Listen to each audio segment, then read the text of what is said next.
My wealthy sister walked into court like the building already belonged to her. Her attorney slid the motion forward across the mahogany table and said 3 words that made my blood turn to ice. All of it. Effective immediately. My parents sat in the front row and nodded like they had rehearsed this moment for years. The judge looked over his glasses at me and asked if I had any objection. I said only one thing. I want to wait until the last person arrives. The heavy double doors opened. A man in a black suit stepped in, held up a single red envelope, and called my name. The judge blinked, reached for his glasses, and whispered that cannot be possible. My name is Nicole, and at 33 years old, I never expected to be sitting on the wrong side of a courtroom facing the people who gave me life. While my sister Vanessa was busy playing the victim, I was holding onto a secret that would destroy the facade they had spent decades building. Before I tell you how one envelope changed the fate of my entire family, please let me know where you are watching from in the comments below. Hit like and subscribe if you have ever had to watch karma come for someone who truly deserved it. The air in the county probate court smelled of floor wax and old paper. It was a smell I usually loved in my work as an archivist, but today it made me nauseous. Vanessa sat at the plaintiff table, wiping away tears that did not exist. She was wearing a vintage black Chanel suit that cost more than my car. Every inch of her screamed grieving, devoted granddaughter. I looked down at my own gray wool cardigan and practical shoes. I knew exactly what they saw when they looked at me. The invisible sister, the failure, the one who spent her life with dusty books instead of rich husbands. Your Honor, Vanessa said, her voice trembling with a practiced fragility that made my stomach turn. My sister manipulated our grandmother in her final days. Edith was 90 years old. She was confused. She did not know what she was signing. Nicole took advantage of a senile old woman to change the will. It is elder abuse, pure and simple. I felt a hot breath on my neck. Andre, my brother-in-law, was sitting directly behind me, leaning over the wooden partition. He smelled of expensive cologne and arrogance. He checked his gold watch, clearly bored by the proceedings. He leaned closer so only I could hear him. "Look at you," he whispered. "You look like a librarian who got lost on her way to the discount bin. You really thought you could outsmart us, didn't you? Give it up, Nicole. Go back to gluing old paper together and let the adults handle the real assets." My father Richard let out a heavy sigh loud enough for the judge to hear. He put a comforting hand on Vanessa's shoulder as if she were the one under attack. I sat perfectly still. They thought my silence was submission. They did not know I was just counting down the seconds. My father Richard took the stand with the confidence of a man who had spent his entire life believing his own lies. He adjusted his silk tie and smiled at the judge with a practiced charm that made my stomach churn. When Vanessa's lawyer asked him to describe the relationship between his daughters, he did not hesitate for a second. "Your Honor, Nicole has always been the difficult child," he said, his voice smooth and authoritative. "She harbors a deep-seated resentment toward her sister, simply because Vanessa has achieved so much more in life. We love both our daughters, but we have to be realistic about their capabilities." He leaned forward, resting his elbows on the witness stand, as if sharing a secret with the court. "Vanessa is a visionary," he continued. "She built a lifestyle empire from scratch. She understands finance, investment, and legacy. She is the only one capable of managing an estate of this magnitude. Nicole, on the other hand, is a quiet girl. She works in a basement fixing old books. She has no head for business. Giving her control of these assets would be irresponsible. It would be like giving a loaded gun to a child." I gripped the edge of the table until my knuckles turned white. I wanted to stand up and scream the truth. I wanted to tell the court that Vanessa's lifestyle empire was actually a failing blog and a mountain of credit card debt. I wanted to scream that the only reason my father looked so distinguished in that suit was because I had secretly paid off his gambling debts 2 years ago, so he would not lose his membership at the country club. But I stayed silent. I let them weave their narrative because I knew that the higher they climbed, the harder they would fall. My mother Cynthia was next. If my father was the architect of our family dysfunction, my mother was the enforcer. She sat in the witness chair, clutching a handkerchief, dabbing at dry eyes. "It breaks my heart to say this," she said, her voice trembling. "But Nicole has always been jealous of Vanessa's success. She sees this inheritance not as a responsibility, but as a weapon. She wants to take the house and the money just to punish her sister. She does not care about her grandmother. She only cares about settling a score." The lawyer nodded sympathetically. "So in your opinion, Mrs. Brooks, your daughter Nicole is unfit to manage the estate?" My mother looked directly at me then. Her eyes were cold and empty, devoid of any maternal warmth. "Absolutely," she said firmly. "Nicole is a failure who refuses to apply herself. She lives in a fantasy world. Vanessa is the rock of this family. We just want to protect Edith's memory, and giving control to Nicole would be an insult to everything my mother built." The courtroom fell silent. The judge scribbled notes, clearly swayed by their performance. To an outsider, it looked like a tragic case of concerned parents dealing with a black sheep daughter. Andre snickered behind me, kicking the back of my chair. They thought they had buried me under their words. They thought they had painted a portrait of incompetence that I could never escape. But they had made one fatal mistake. By claiming that Vanessa was a financial genius and I was a failure, they had just gone on public record with perjury. And the man in the black suit standing by the door was about to make them regret every single syllable. As my mother wiped away her fake tears, I felt a phantom ache in my lower back. It was the same sharp pain I used to feel every night for 3 years, lifting my 90-year-old grandmother from her wheelchair to her bed. My mother claimed I was absent, but my memories were vivid and physical. I remembered the smell of the house. It did not smell like expensive perfume or money. It smelled of antiseptic ointment and old lavender. I remembered the weight of wet sheets at 2 in the morning because the night nurse had quit and my parents refused to pay for a replacement, saying it was too expensive. I closed my eyes for a second, and I was back in that dim room. I could see Vanessa breezing through the door. It was 3 months before Grandma died. Vanessa was wearing a bright yellow sundress and holding a bouquet of tulips that she never even bothered to put in water. She walked over to the bed where Edith lay frail and confused. Vanessa did not ask how she was feeling. She did not offer to help change the oxygen tank that was beeping in the corner. Instead, she pulled out her phone. She leaned over Grandma's face, forced a pouty smile, and snapped 3 photos. "Got it," she had said, checking the screen. "This one is perfect," captioning it, "Holding hands with my angel. Love you, Grandma." Then she looked at me as I was wiping oatmeal off my grandmother's chin and wrinkled her nose. "God, Nicole, it smells like a nursing home in here. I cannot stay. I have a brunch date. Make sure she does not drool in the photos if you take any." And then there were my parents, the devoted Richard and Cynthia, who were now staring at the judge with such pious expressions. I remembered calling my father at midnight when Grandma fell in the bathroom. I was terrified and alone, trying to lift her dead weight off the cold tile. When I called my father, he sighed into the phone and said, "Handle it, Nicole. We are at the gala and I cannot leave right now. It would look bad." They did not visit for 6 weeks because they said seeing her so frail was just too depressing for their sensitive souls. They preferred to remember her as she was, which was code for they preferred not to do the dirty work. Back in the courtroom, my mother's voice cut through my memories. She looked the judge in the eye and delivered the final blow. "Nicole rarely visited, Your Honor. She said caring for her grandmother was a burden she did not want. That is why we were so shocked by the new will." The audacity took my breath away. It was not just a lie. It was a complete rewriting of history. They had abandoned Edith when she became inconvenient, and now they were scavenging her corpse for cash. But they forgot one thing. Edith was not always confused. I remembered the night before she died. The fog of dementia had lifted for a brief hour. She grabbed my hand with a strength that surprised me. She looked at the photo of Vanessa on the nightstand, and then at me, wiping her brow. She whispered, "They love the idea of me, Nicole.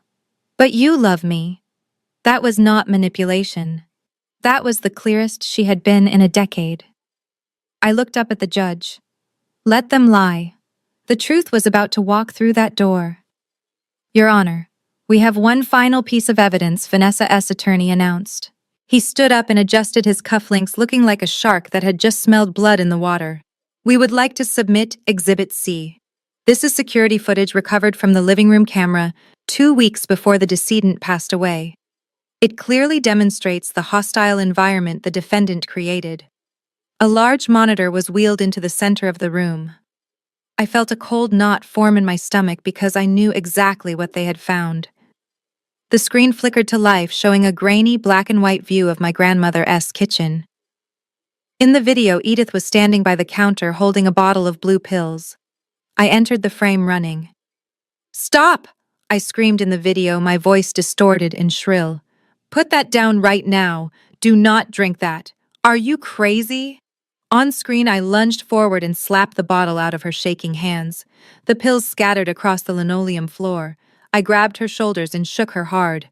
The video froze right there on my angry face with my hands on her frail body. The screen went black. The courtroom gasped. A woman in the back row whispered, "That is horrible." From the angle of the camera, it looked like a violent, unprovoked assault on a helpless old woman. It looked like I was bullying a dementia patient. But the video was a lie by omission. What the court did not see was what happened 10 seconds later. They did not see me dropping to my knees crying because those were not her vitamins. They were heavy-duty sleeping pills she had mistaken for candy. If she had taken that handful, she would have never woken up. They cut the video before the part where I hugged her, and she apologized, saying she was just so hungry. They edited out the love and left only the fear. That is not what happened. I started to say, standing up. She was going to overdose. The lawyer cut me off, his voice booming. The footage speaks for itself, Ms. Brooks. We see physical aggression. We see verbal abuse. We see a woman losing her temper with a vulnerable senior citizen. Is this the behavior of a loving granddaughter? Or is it the behavior of someone frustrated that her cash cow is taking too long to die? I looked at the judge. His face had hardened. The sympathy he might have had for the underdog was gone, replaced by disgust. He looked at me, not as a grieving relative, but as a predator. I turned to look at Andre. He was leaning back in his chair, his arms crossed over his chest. He was not even trying to hide his amusement anymore. He caught my eye and winked, a slow, deliberate wink that said, "Checkmate." He knew the context of that video. He was the one who installed the cameras. He knew I saved her life that day, but the truth did not matter to them. Only the narrative mattered, and right now their narrative was winning. The judge cleared his throat and reached for his gavel. Based on the testimony and this disturbing video evidence, he began, his voice stern. I am inclined to grant the plaintiff's motion in full. My heart hammered against my ribs. It was over. I was going to lose everything. The house, the books, my grandmother's legacy, all of it was going to the people who treated her like a burden. "Do you have any final words, Miss Brooks?" the judge asked, though he clearly did not want to hear them. I opened my mouth, but no words came out. What was the point? Then I heard a heavy thud from the back of the room. It was the sound of the heavy double doors swinging open. Everyone turned. The judge did not even wait for the room to settle. He arranged his papers with a finality that sounded like a coffin closing. He adjusted his glasses and looked down at me with a mixture of pity and annoyance. "It is the opinion of this court."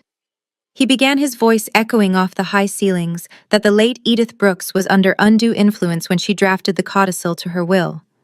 The evidence presented by the plaintiffs regarding the defendant's hostility and the decedent's cognitive decline is compelling. I saw Vanessa squeeze my mother's hand. It was a subtle movement, but I saw the white of her knuckles. It was a victory lap. My father exhaled a breath he had been holding since the reading of the will. Andre leaned back in his chair, stretching his legs out. He was already spending the money in his head. He was probably deciding which luxury car he would buy to replace the rental he had parked outside. They were not looking at me anymore. I was already a ghost to them, a nuisance that had been dealt with. Therefore the judge continued, raising his gavel. "I hereby rule that the estate of Edith Brooks shall revert to the terms of the original testament. Full executorship is granted to Vanessa Brooks effective immediately." The gavel rose. The polished wood caught the fluorescent light. Time seemed to slow down. I did not close my eyes. I wanted to remember exactly what their faces looked like in this moment of absolute triumph. I wanted to burn the image of Vanessa's smirk into my memory so that I would never ever feel guilty for what was about to happen. The judge's arm tensed. The gavel began its descent. Boom! The sound was not the gavel hitting the sound block. It was the heavy double doors at the back of the courtroom slamming against the walls.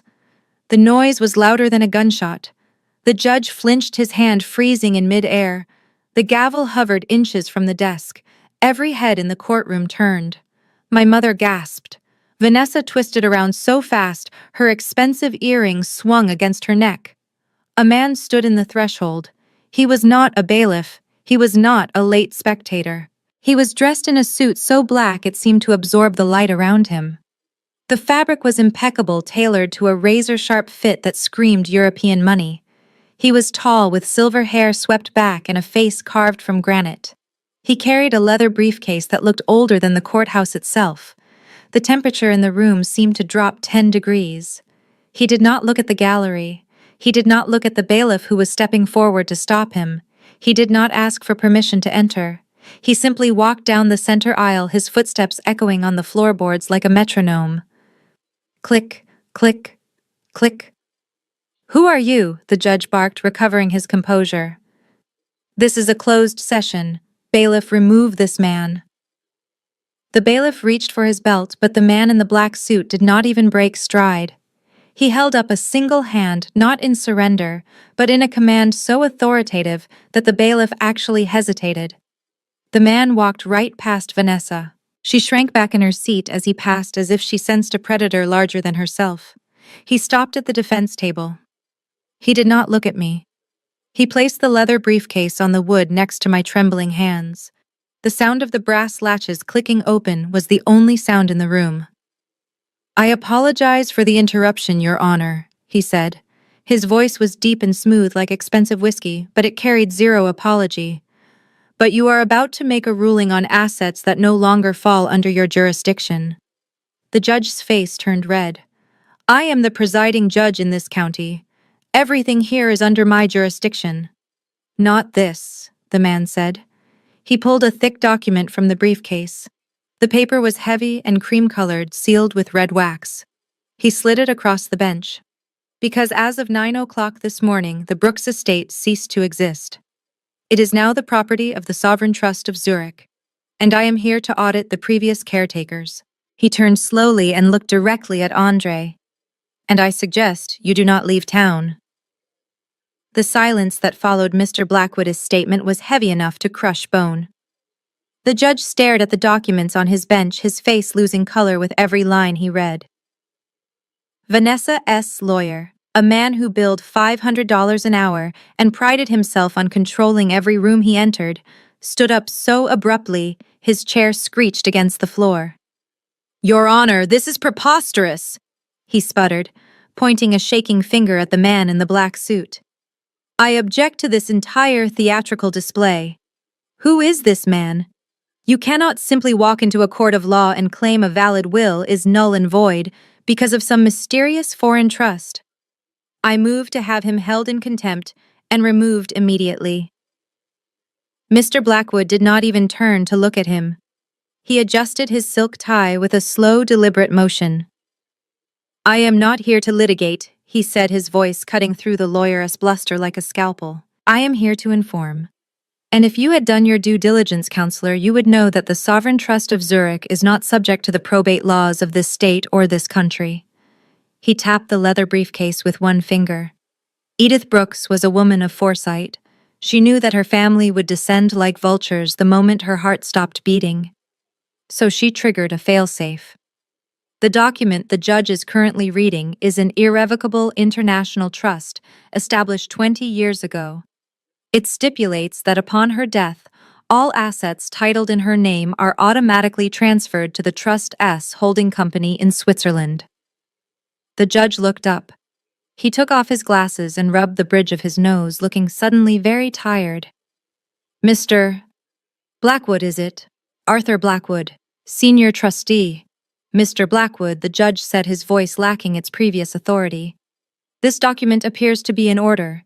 It carries the seal of the International Court of Justice. If this is authentic, then this court indeed has no jurisdiction over the primary assets: the house, the accounts, the portfolio. They are technically foreign soil now. Vanessa let out a sound that was half scream, half sob. "That is a lie!" she shrieked, standing up. Her composure was completely gone. "Grandma never went to Switzerland. She never left the house. This is a fraud. Nicole hired him. Look at him, he is an actor." Blackwood finally turned to look at my sister. His eyes were the color of steel and just as hard.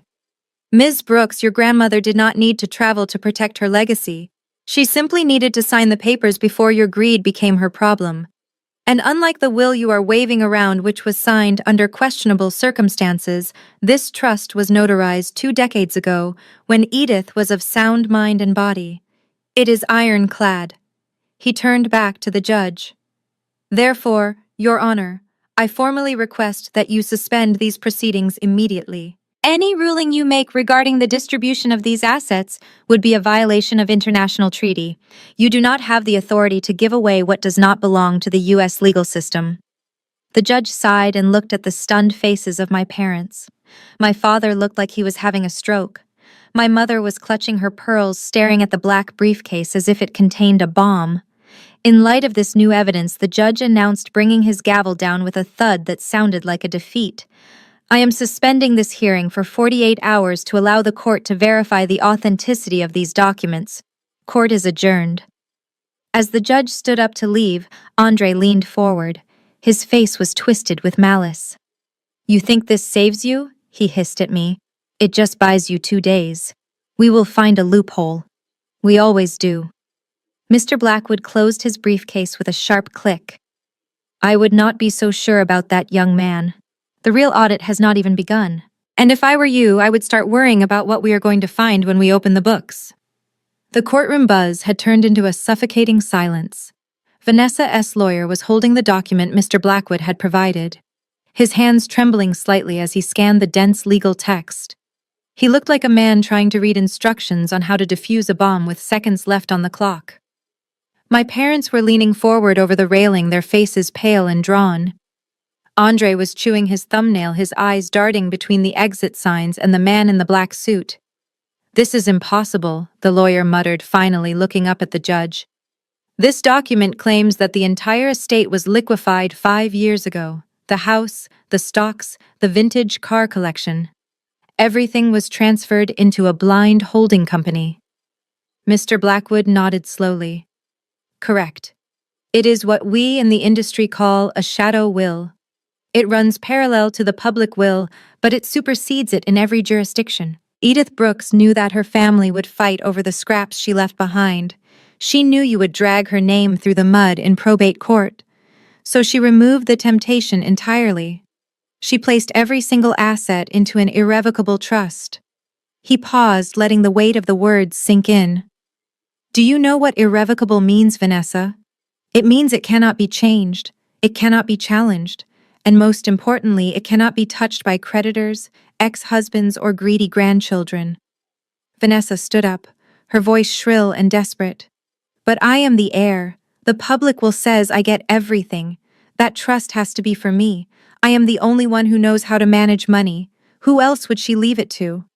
Nicole. She can barely pay her rent." Blackwood smiled. It was a cold, thin smile that did not reach his eyes.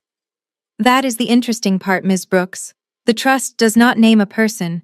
It names a beneficiary code, 7392 Alpha. Whoever holds the physical key to that code holds the keys to the kingdom." My father Richard slammed his hand on the barrier. "This is ridiculous. Edith was my mother. She would not hide her money behind some spy movie code. She wanted us to have it. This man is a fraud, Your Honor. He is trying to steal our inheritance." Mr. Blackwood turned to my father. His movement was fluid and dangerous, like a panther stalking prey. "Your mother loved you, Richard, but she did not trust you. She watched you gamble away your own retirement. She watched you enable your daughter's vanity. She knew that if she left you this money directly, it would be gone in a year, so she locked it away." He picked up the document and pointed to a line at the bottom. The assets are frozen until the primary condition of the trust is met. And that condition involves the one thing none of you have bothered to look for: the contents of the old wooden cabin. The cabin! Vanessa scoffed. That rotting shack in the woods. That is what she left to Nicole. It is filled with termites and moldy books. Precisely, Blackwood said, snapping the briefcase shut. And somewhere inside that rotting shack is the answer to who owns the millions. So I suggest you stop arguing with the judge and start thinking about why your grandmother valued that shack more than her mansion. The judge looked at the lawyer, who was now sweating profusely. Counselor, does this document appear authentic? The lawyer swallowed hard. It bears the seal of the Zurich Canton Notary, Your Honor. It is genuine. We have no claim on these assets until the trust conditions are satisfied. The gavel banged down, but it sounded distant to me. My mind was racing. The cabin. The place where I spent every summer reading while Vanessa went to cheerleading camp. The place my parents called a dump. Grandma had turned the only place I felt safe into a vault, and she had given me the key without me even knowing it. As the bailiff called for order, Andre leaned close to my ear again. His voice was low and menacing. If you think you are going to get to that cabin before us, you are dead wrong, Nicole. We will burn it down if we have to. I stood up and looked him in the eye for the first time. You can try, I said, but you might want to read the fine print first. Mr. Blackwood turned the page of the heavy document with a sound that seemed to slice through the tension in the room. He adjusted his glasses and looked directly at my parents, who were currently pale with a mixture of confusion and fear. Let me direct your attention to Section 4, Paragraph B, he said, his voice calm and authoritative. We call this the non-contestation trigger. But in layman terms, it is effectively a greed clause. Edith knew that you would not be satisfied with the lioness share. She knew that if she left Nicole a single crumb, you would try to sweep it off the table, just out of spite, so she set a trap. He began to read from the document, and the legal jargon sounded like a death sentence.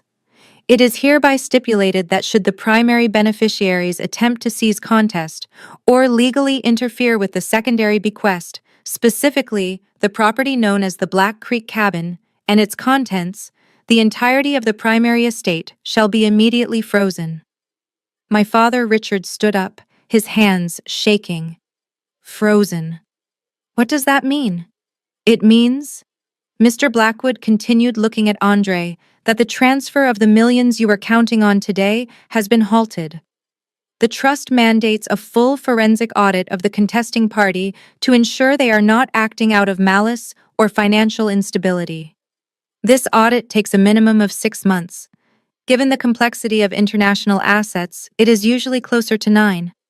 The room went deadly silent. I saw the blood drain from Vanessa's face. She did not just look disappointed. She looked terrified. Her eyes widened and she gripped the edge of the table so hard her knuckles turned white. 6 months, she whispered. We cannot wait 6 months. The liquidity event is next week. We need the cash now. She clapped a hand over her mouth, realizing she had said too much. Andre looked like he was about to vomit. He knew exactly what waiting 6 months meant. It meant the people he owed money to would not be getting paid next week. It meant their house of cards would collapse long before they ever saw a dime of Grandma's money. Mr. Blackwood smiled a cold, knowing smile. If you had simply allowed Nicole to keep the rotting cabin and the old books you call garbage, you would be walking out of here millionaires today. You would have had access to the funds by close of business. But because you were so consumed with taking everything, because you could not stand the idea of your sister having even a small piece of sentimental value, you have effectively locked the vault from the inside. The irony hung in the air like smoke. My grandmother had played them perfectly. She knew their greed was their fatal flaw. She knew they would try to crush me, and in doing so, she ensured they would destroy themselves. Vanessa turned on her lawyer, screaming, You said this was a slam dunk. You said we would have the money today. Do something. The lawyer began to pack his briefcase, his face flushed with embarrassment. Ms. Brooks, I cannot fight a Swiss trust triggered by your own actions. You are the one who insisted on suing for the cabin. You pulled the trigger. I just held the gun. Mr. Blackwood looked at me. His expression softened for the first time. The cabin is yours, Nicole. The books are yours. And until this audit is complete, nobody touches the rest of the money. I suggest you go see what your grandmother left you. I have a feeling it is worth more than their entire portfolio. The color drained from Vanessa's face so fast, I thought she might faint, but she did not faint. She started to vibrate with a terror that went far beyond disappointed greed. I watched her grab the sleeve of her expensive lawyer's jacket with such force that I heard the fabric tear. Her voice was a hiss, but in the silent courtroom, it carried all the way to my table. "You have to fix this," she whispered frantically. "We do not have 6 months. We do not even have 6 days. If I do not have that transfer confirmation by Friday, they are going to come for the house. They are going to come for us." Her lawyer tried to pull his arm away, looking at her like she was a stranger. "Ms. Brooks, please lower your voice. There is nothing I can do. The trust is irrevocable." Vanessa let out a sound that was half sob and half scream. She turned to Andre, her eyes wide and manic. "Andre, tell him. Tell him about the investors. Tell him what they said they would do if we missed the payment." Andre was not looking at her. He was staring at the leather briefcase on Mr. Blackwood's table. His chest was heaving up and down, and sweat had broken out across his forehead. I knew that look. It was the look of a cornered animal, realizing the trap has snapped shut. He was not thinking about the law. He was thinking about the people he owed money to. Dangerous people who did not care about court orders or probate hearings. "Give me the file," Andre growled. He did not wait for an answer. He moved before anyone could process what was happening. He vaulted over the wooden partition that separated the gallery from the attorney's tables. His target was the cream-colored document sitting in front of Mr. Blackwood. Andre reached out his hand, hooked into a claw, intending to snatch the paper and destroy it right there in front of the judge. He never touched it. From the shadows near the judge's bench, a figure stepped forward. I had not even noticed him standing there until that moment. He was a mountain of a man, wearing a suit that was too tight across his massive shoulders. He moved with a speed that defied his size. Just as Andre's fingers brushed the edge of the paperwork, the bodyguard's hand shot out. He caught Andre by the wrist mid-air. The sound of the impact was a dull thud of bone against muscle. Andre gasped. His momentum halted instantly. The bodyguard did not say a word. He simply twisted his wrist. Andre let out a sharp cry of pain and dropped to his knees.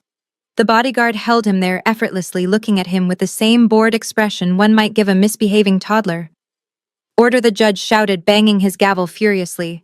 "Order in this court immediately. Bailiff, restrain that man." Andre was hauled to his feet by the court officers, his face red with humiliation and rage.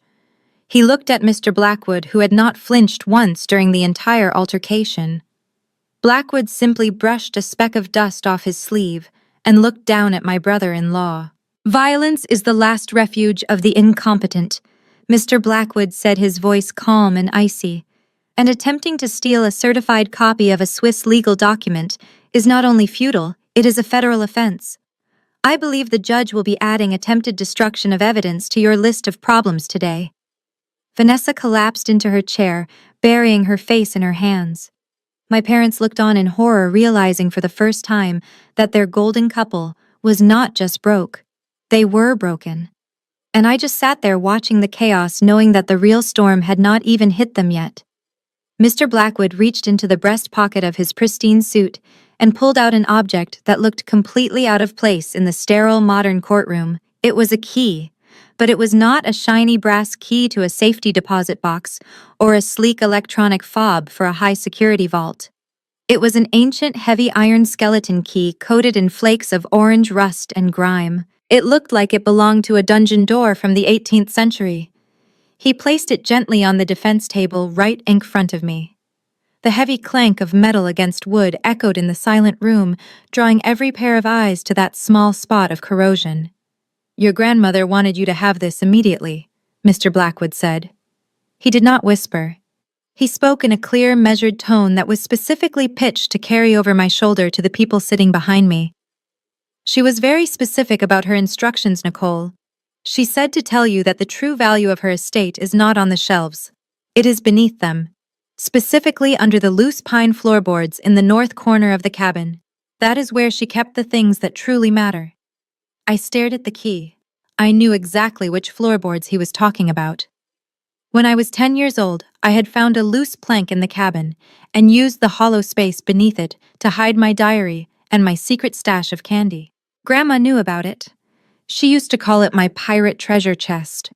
But surely she had not hidden anything of real value there. The cabin was damp and unsecured, but before I could ask a question, I felt a shift in the air behind me. The sobbing had stopped. The panic that had been radiating from Vanessa just seconds ago evaporated, replaced by a sudden, sharp intensity. I did not have to turn around to know exactly what was happening. I could practically hear the gears turning in her head. Vanessa was not thinking about diaries or candy. She was translating Mr. Blackwood's words through the filter of her own greed. Beneath the floorboards, things that truly matter. To Vanessa, that could only mean one thing: gold, diamonds, untraceable cash. It made perfect sense to her twisted logic. An old woman hiding her fortune in the one place nobody would look, the one place she left to the granddaughter she trusted. I saw Andre sit up straighter, wincing slightly as he rubbed his bruised wrist. He exchanged a look with Vanessa. It was a look I had seen 1,000 times before. It was the look they gave each other when they spotted a waiter they could bully or a bill they could dodge. It was the look of predators scenting blood. The judge cleared his throat, clearly eager to end this circus. "This hearing is adjourned for 48 hours pending the audit," he declared. "I expect all parties to remain in the county." As the room began to clear, I reached out and covered the rusty key with my hand. The iron was cold and rough against my skin. As I stood up gathering my purse, Vanessa brushed past me. She did not shove me this time. She did not insult my clothes. She did not even look at me. Her eyes were fixed on the key in my hand with a hunger that was almost frightening. She leaned into Andre, and I heard her whisper 5 words that confirmed the trap had snapped shut. "We have to get there first." Mr. Blackwood caught my eye as he snapped his briefcase shut. He gave me a barely perceptible nod. He knew they had taken the bait, and he knew exactly what was going to happen next. The sunlight outside the courthouse was blinding after the dim, artificial lighting of the courtroom. I blinked, trying to adjust my eyes, but before I could even find my car keys, a shadow fell over me. It was my father. He was red-faced and breathing hard, his chest heaving beneath his tailored suit. He did not look like the dignified patriarch he pretended to be in public.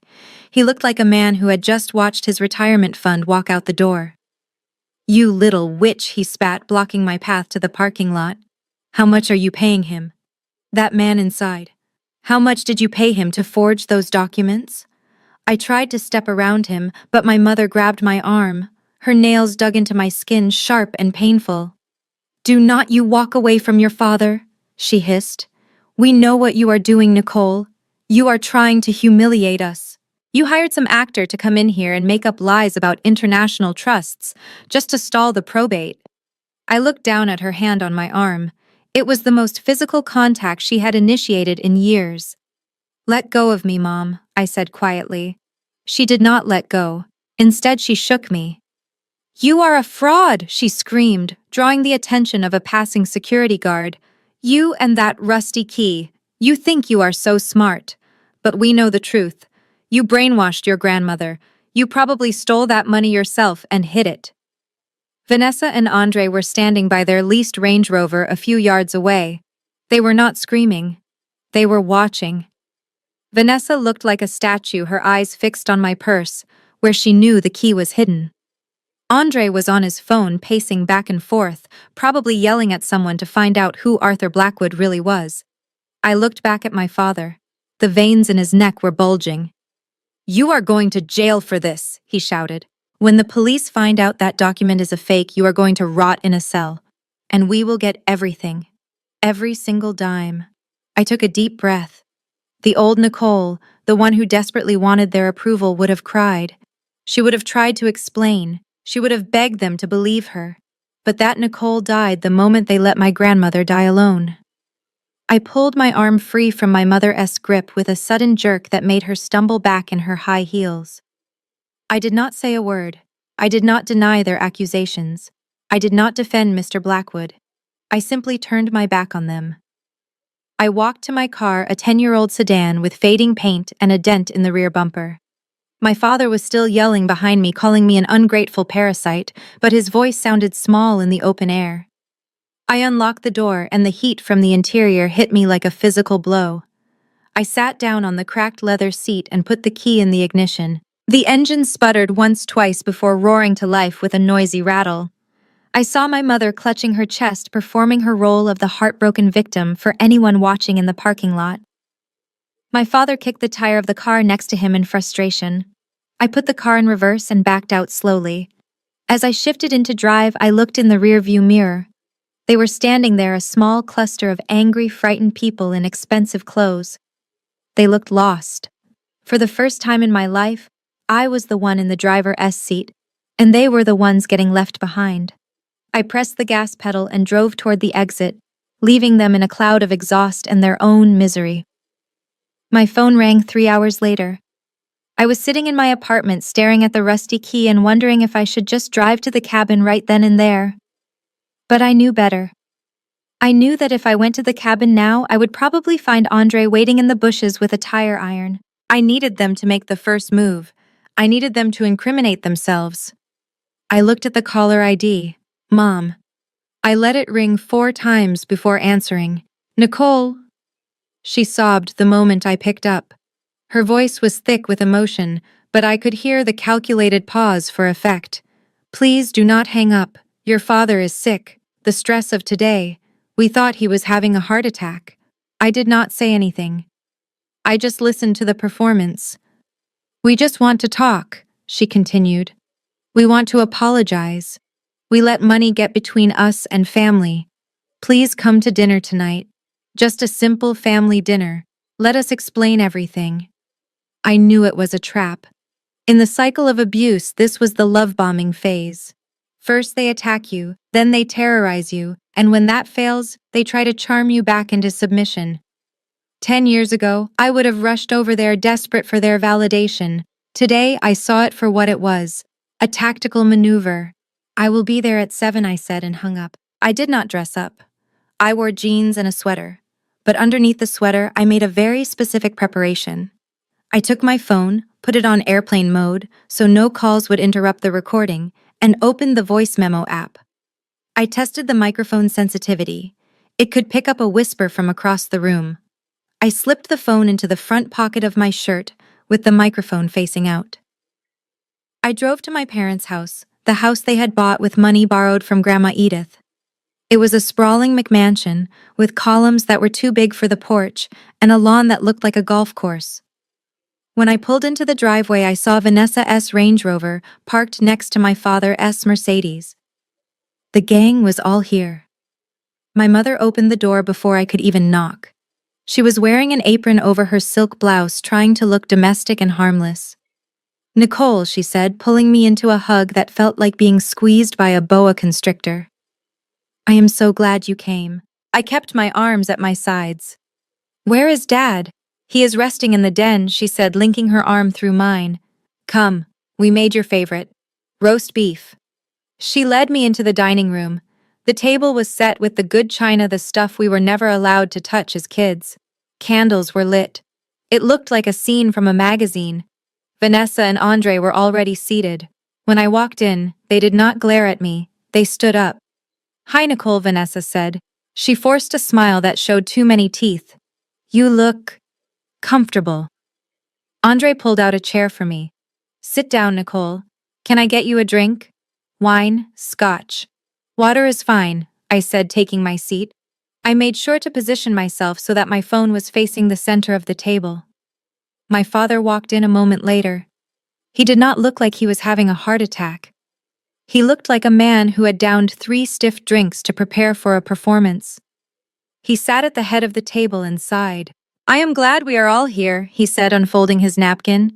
Today was a mess, a terrible misunderstanding, but we are a family, and families fix things. I reached for my water glass and took a sip.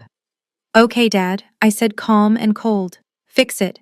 Tell me why you tried to have me arrested this morning. He exchanged a look with Vanessa. The script was about to begin, and I was recording every word. The roast beef was dry and tasteless, but I cut it with surgical precision. My father poured wine with a hand that shook slightly, spilling a few red drops on the white tablecloth. They looked like blood splatter. My mother kept rearranging the silverware, unable to look me in the eye. But Andre was perfectly at ease. He ate with a ravenous energy that was almost grotesque, sawing at the meat like he was dismembering an enemy. For the first 10 minutes, the conversation was a painful dance of trivialities. My mother asked about the weather. My father asked if I was still living in that apartment downtown. I answered in monosyllables. Yes. No. Fine. I could feel the phone warm against my chest, silently recording every awkward pause.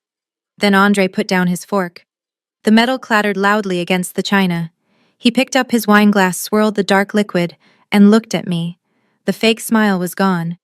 In its place was a look of cold calculation that chilled the room.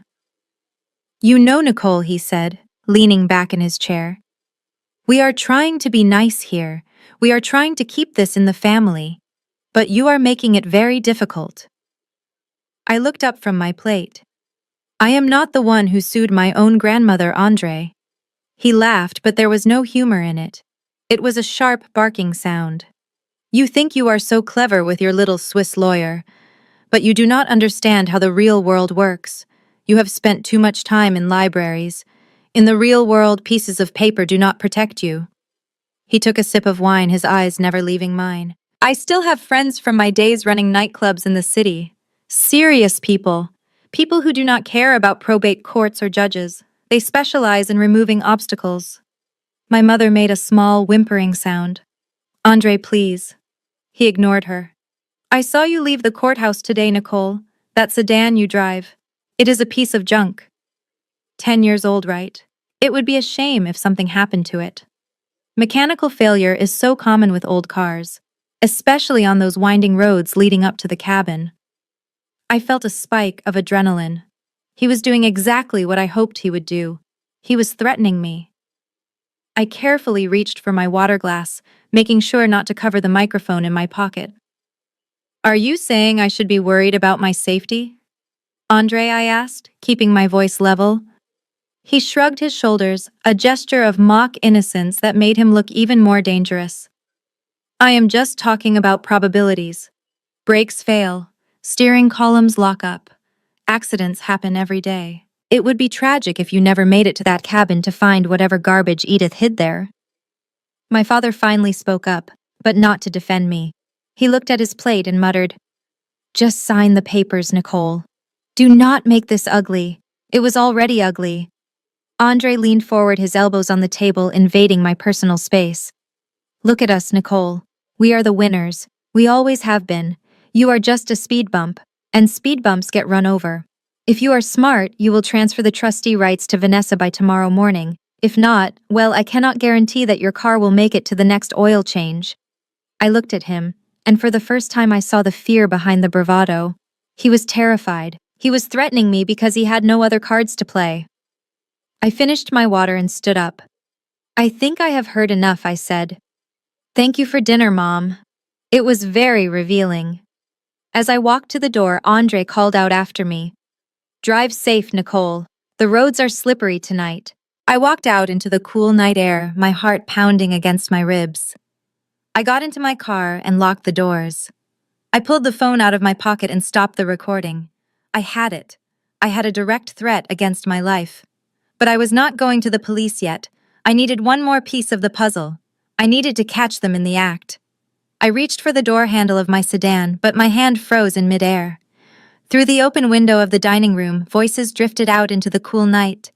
The volume had risen significantly the moment the heavy front door clicked shut behind me. The polite mask of the grieving family had shattered, and what remained was ugly and raw. You told us it was guaranteed, Vanessa. That was my mother's voice. She was not crying anymore. She was screaming. Her voice cracked with a hysteria I had never heard before. You looked me in the eye and swore on your grandmother's grave that it was a sure thing. I stepped away from my car and moved silently toward the side of the house into the shadows of the large oak tree. I pressed my back against the brick wall just inches from the open window. "It is not my fault, Mom." Vanessa sounded frantic. Her voice was high and thin like a child who had broken a vase. "The market crashed overnight. Everyone lost money. It was not just me.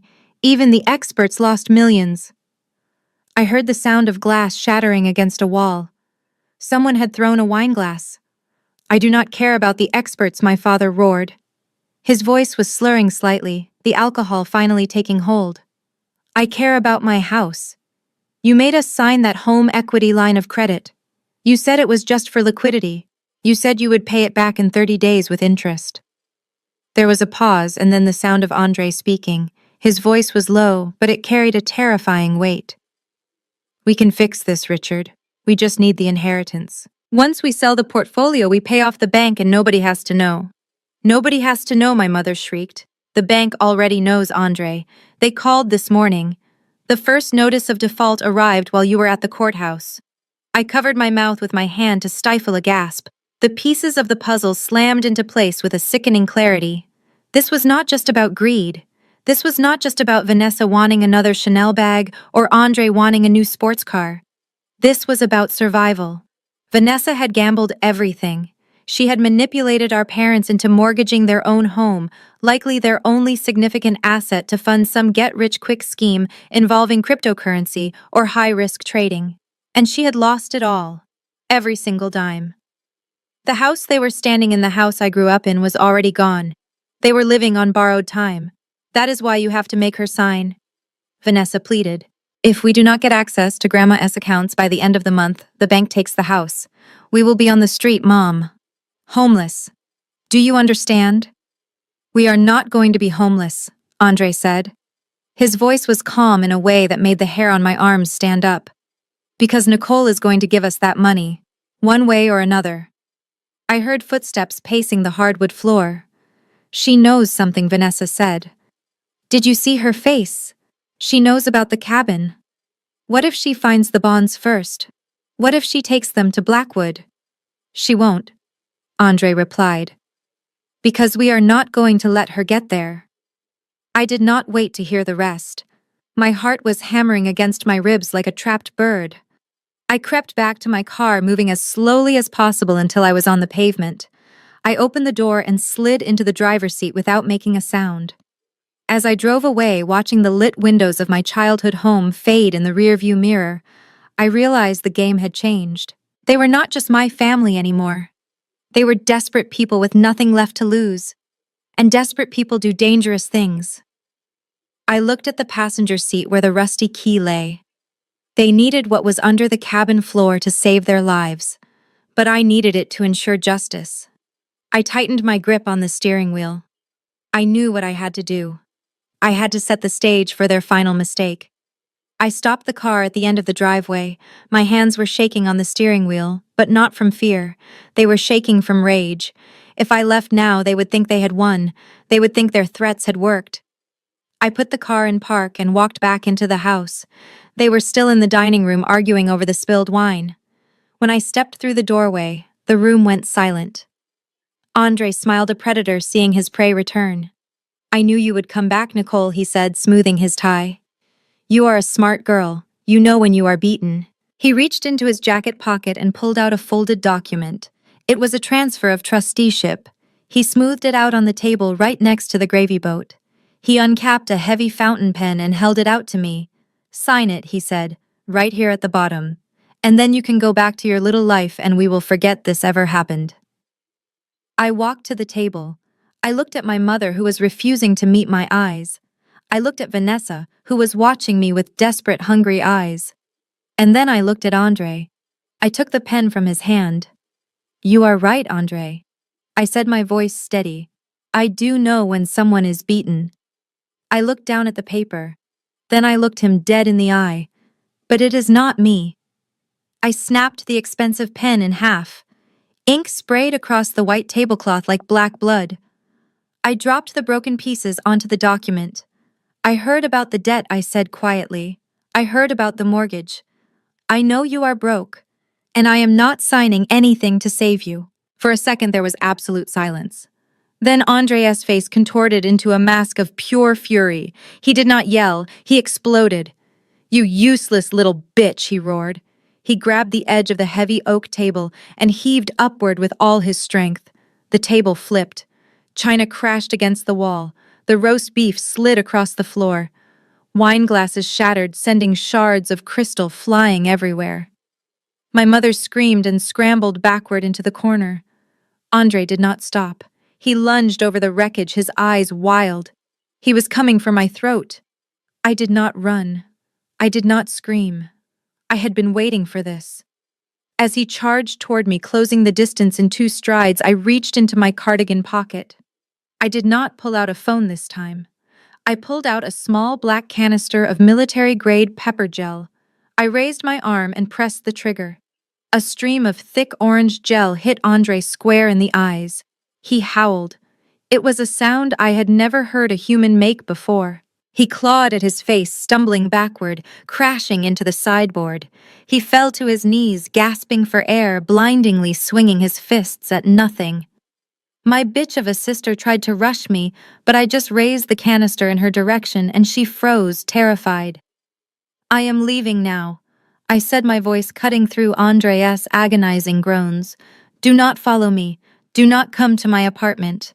And do not ever threaten me again." I turned and walked out of the house, stepping over the broken plates and the ruined dinner. Behind me, I heard my mother sobbing and Andre cursing my name. I walked to my car, got in, and locked the doors. As I drove away for the final time, I did not look back. I had the recording. I had the truth.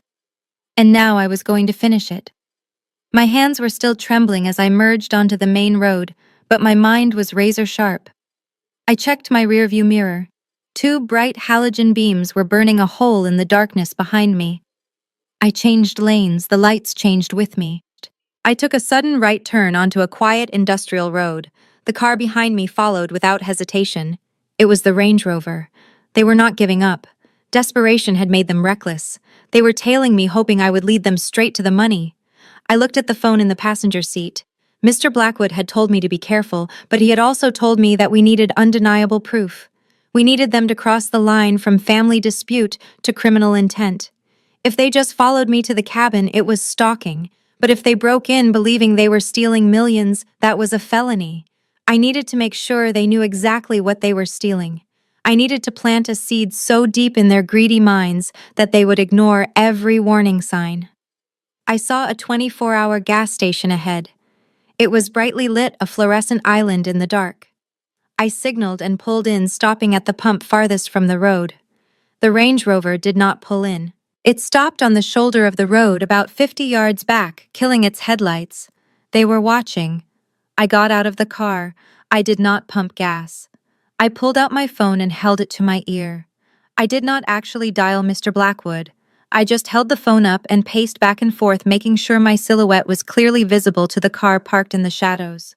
I channeled every ounce of anxiety I had felt over the last 3 days and turned it into a performance. I started talking. I pitched my voice loud, frantic, almost screaming into the night air, knowing that sound carries in the silence. "Mr. Blackwood, you do not understand," I shouted, waving my free hand. "We have to get the box tonight. Yes, the red box under the floorboards." I paused, pretending to listen to a response. I glanced toward the dark SUV. I knew they had their windows down. I knew they were straining to hear every word. "I do not care if it is dangerous," I yelled again. "Grandma said the bearer bonds are in that box." $5 million in bearer bonds, Mr. Blackwood. If Vanessa finds them, she can cash them anywhere. They are untraceable. I am going there right now to get them before she does. I hung up the phone with a dramatic gesture. I stood there for a second, breathing hard, letting the words bearer bonds hang in the air. To people like Vanessa and Andre, bearer bonds were the holy grail. Cash without a paper trail. Instant salvation from their debt. I got back into my car. My heart was pounding, but this time it was with anticipation. I pulled out of the gas station and turned left toward the highway, toward the woods. I checked the mirror. The Range Rover's headlights flickered on. They peeled out from the shoulder tires, screeching slightly on the pavement. They were right behind me. I smiled. The bait had been taken. Now I just had to lead them to the cage. I pressed down on the accelerator, leading the convoy of greed toward the old cabin, where the final act would play out. They thought they were chasing a victim. They did not realize they were following the executioner. I took the exit ramp toward the state park, the tires of my sedan gripping the asphalt as I swung the wheel hard to the right. The Range Rover followed its headlights, filling my cabin with blinding light. But I knew this road better than they did. I knew that half a mile up there was a hidden service road used by park rangers. It was overgrown and barely visible at night, but it was my only exit ramp from this dangerous game of tag. I killed my headlights, plunging my car into total darkness. It was a terrifying risk driving blind at 40 miles an hour, but it was necessary. I saw the gap in the trees and jerked the wheel. My car bounced violently over the gravel and brush as I slid behind a dense thicket of pines. I slammed on the brakes and held my breath. Seconds later, the Range Rover roared past. They did not slow down. They did not look left or right. They were possessed by the demon of greed, staring straight ahead at the prize they thought was waiting for them. I watched their taillights disappear around the bend, headed straight for the dead-end dirt road that led to the cabin. I let out a long, shaky exhale. I was not going to the cabin. Going to an isolated location in the middle of the woods with a man who had already assaulted me, and a sister desperate enough to commit fraud, would have been a death sentence. I was not the victim in a slasher movie. I was the director of a documentary. Earlier that afternoon, immediately after leaving the courthouse, I had made a decision. I had authorized Mr. Blackwood to utilize the discretionary fund of the Trust for Security. While I was sitting at that dining table listening to Andre threaten my life, a team of private security contractors was already hiking into the woods surrounding my grandmother's property. These were not rent-a-cops. They were former military specialists who moved like ghosts. While my family was arguing about spilled wine, these men had been busy turning the rotting cabin into the most surveilled building in the county. They had installed high-definition infrared cameras in the trees, under the eaves of the porch, and even inside the main room of the cabin. I reached into my bag and pulled out a tablet. My hands were steady now. I logged into the secure server Mr. Blackwood had set up. The screen flickered to life, splitting into a quad view. The image quality was breathtaking. It was 4K resolution, crisp and clear, turning the pitch-black night into a glowing green landscape. I could see individual leaves fluttering in the wind. I could see a raccoon scurrying across the porch. And then on the bottom left screen, I saw them. The Range Rover bounced into view, its high beams cutting through the darkness like searchlights. It skidded to a halt in front of the cabin, tearing up the grass. I watched as the doors flew open. Vanessa jumped out first, looking manic. Andre followed, holding a heavy crowbar he must have taken from his trunk. My father stumbled out last, looking terrified, but too weak to stop them. I sat back in my car seat, safe and hidden miles away, watching the screen. I did not need to be there to catch them. The trap was set, the cameras were rolling, and they had just walked onto center stage. The silence in the surveillance van was only broken by the hum of the servers. I sat in the darkness, my face illuminated by the eerie green glow of the monitors. It was 2 a.m., the witching hour for bad decisions. On screen 3, a motion sensor triggered a silent alert. A red box pulsed around a dark shape moving up the overgrown driveway. It was the Range Rover. They had killed the headlights trying to be stealthy, but in the high-contrast infrared of the security camera, the heat from their engine block glowed like a beacon. The massive SUV crept forward, crushing wildflowers and saplings under its tires, a perfect metaphor for how my family moved through the world. They stopped right in front of the cabin. I watched as the doors opened. Vanessa stepped out first. Even in the grainy black and white footage, her agitation was visible. She was waving her arms, pointing at the porch, shouting silent commands. Andre followed, dragging a heavy duffel bag from the trunk. My father stumbled out last, looking around nervously as if he expected the trees themselves to arrest him. I leaned closer to the screen. "Got you," I whispered. This was it. This was the moment they crossed the line. Following me was harassment. Showing up at my house was intimidation. But this driving onto private property that was currently under federal probate jurisdiction with tools to break and enter, this was a felony. And not just any felony. Because of the international nature of the trust, Mr. Blackwood had filed, they were technically trespassing on diplomatic financial territory. I picked up my phone and dialed Mr. Blackwood. He answered on the first ring. "They are here," I said. "Are they inside yet?" His voice was calm, almost bored. "Not yet. They are on the porch. Andre has a crowbar." "Good. Let them break the seal. We need them to physically damage the property to trigger the full clause. Do not intervene, Nicole. Just watch." I watched. I saw Andre approach the front door. It was an old oak door, sturdy but weathered. He didn't even try the handle. He jammed the crowbar into the frame and heaved. The wood splintered. I winced, feeling a phantom pain for the house I loved, but I knew this sacrifice was necessary.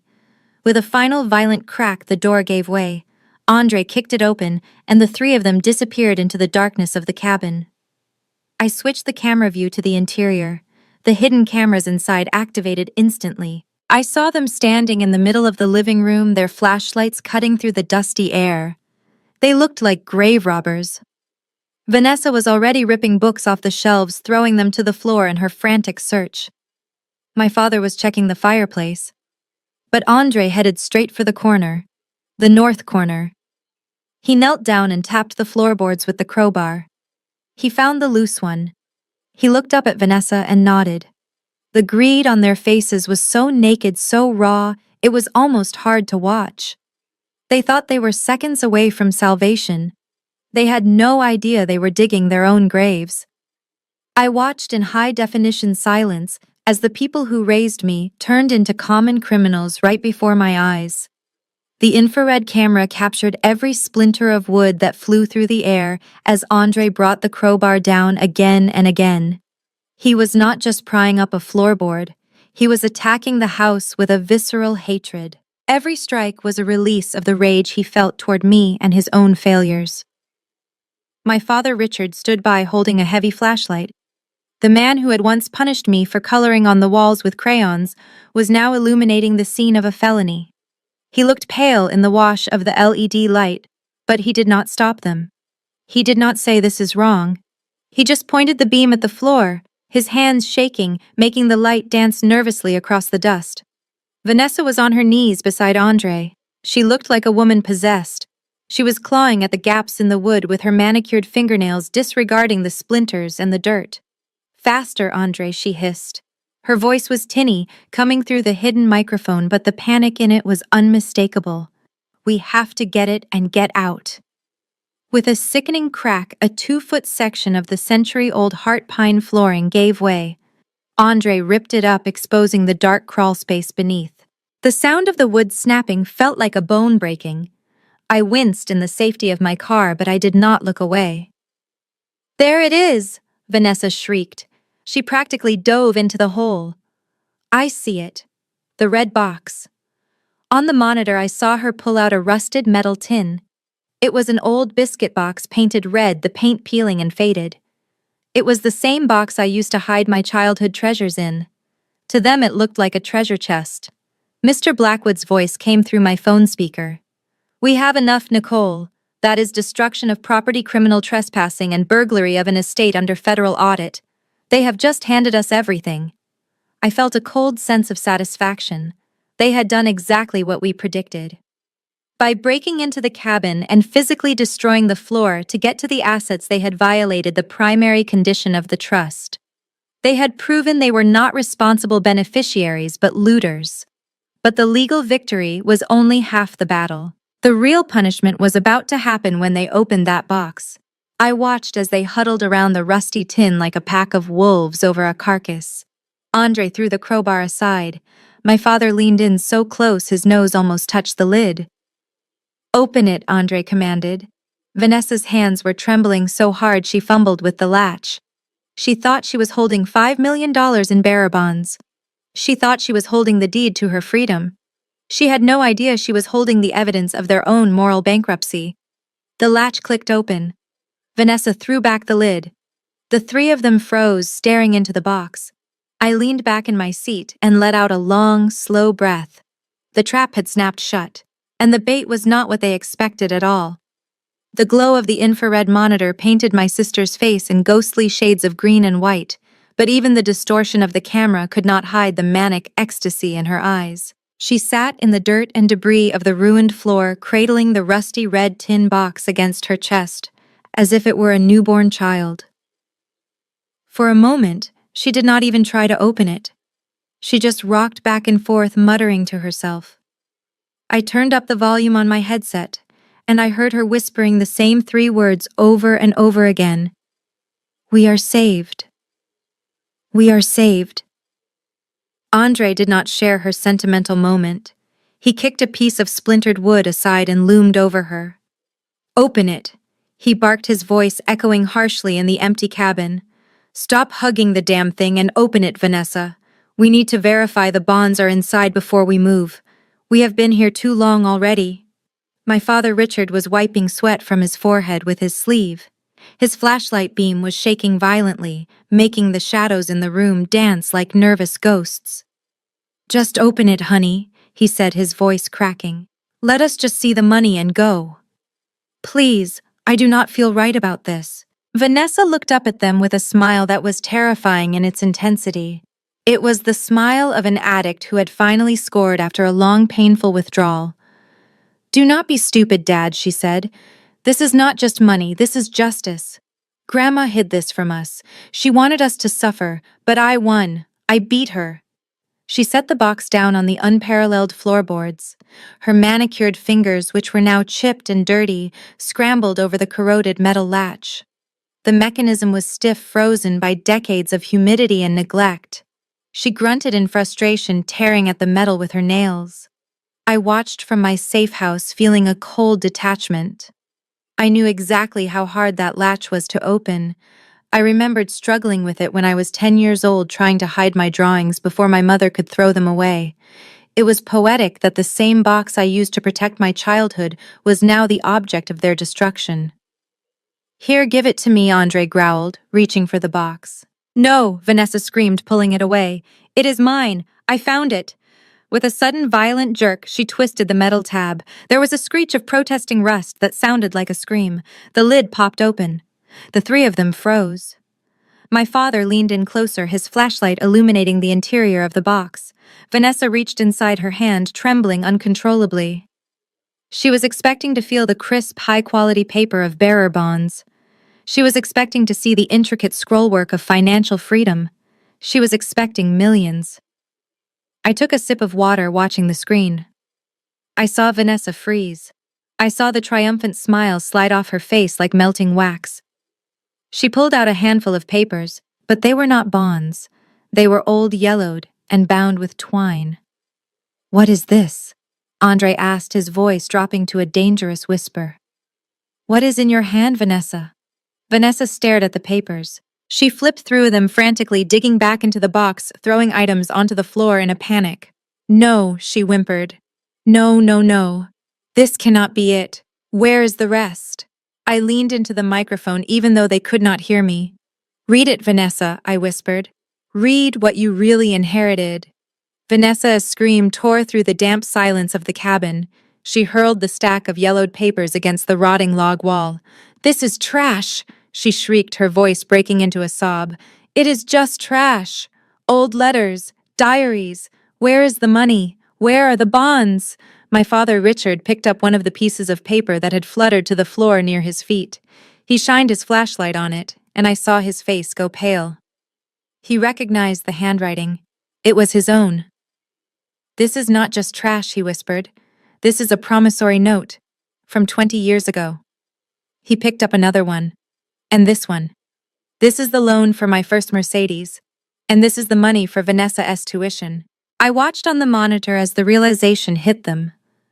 The box did not contain a fortune. It contained a ledger. My grandmother had kept every single IOU, every letter asking for cash, every written promise to pay her back that they had never honored. It was a physical manifestation of their parasitism. Vanessa fell back against the wall, sliding down until she hit the floor. She played us, she moaned. She is dead, and she is still playing us. There is nothing here, Andre. We broke in for a box of receipts. Andre stood in the center of the room, vibrating with a rage that looked lethal. He had risked everything. He had committed a felony. He had assaulted a federal agent in spirit, if not in person. And for what? For a box of old paper that proved he married into a family of deadbeats. He looked down at the pile of diaries and debt notes. He kicked the red box across the room, sending it clattering into the darkness. I am not going to jail for this, he growled. He snatched up the papers my father was holding. He grabbed the diaries from the floor. He gathered everything into a chaotic pile in his arms. What are you doing? My father asked, his voice trembling. I am getting rid of the evidence, Andre snapped. If there is no box, there is no burglary. We were never here. He marched over to the stone fireplace. It was filled with dry leaves and old bird nests, accumulated over years of neglect. He threw the papers onto the grate.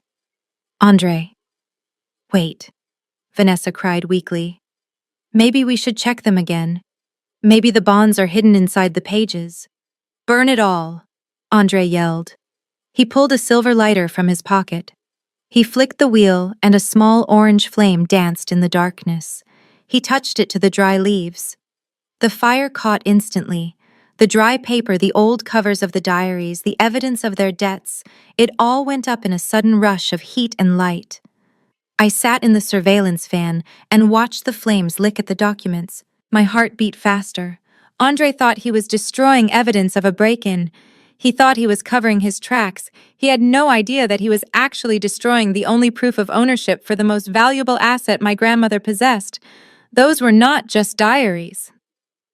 As Mr. Blackwood had told me, the vintage journals contained the original hand-drawn chemical formulas for the organic dyes that built the family fortune. By striking that match, Andre had not just committed arson. He had just burned $50 million worth of intellectual property. And I had it all on tape. The morning sun streamed through the high arched windows of the courtroom, but it did little to warm the chill in the air. I sat at the defense table next to Mr. Blackwood. He looked impeccable as always, his suit crisp and his demeanor calm.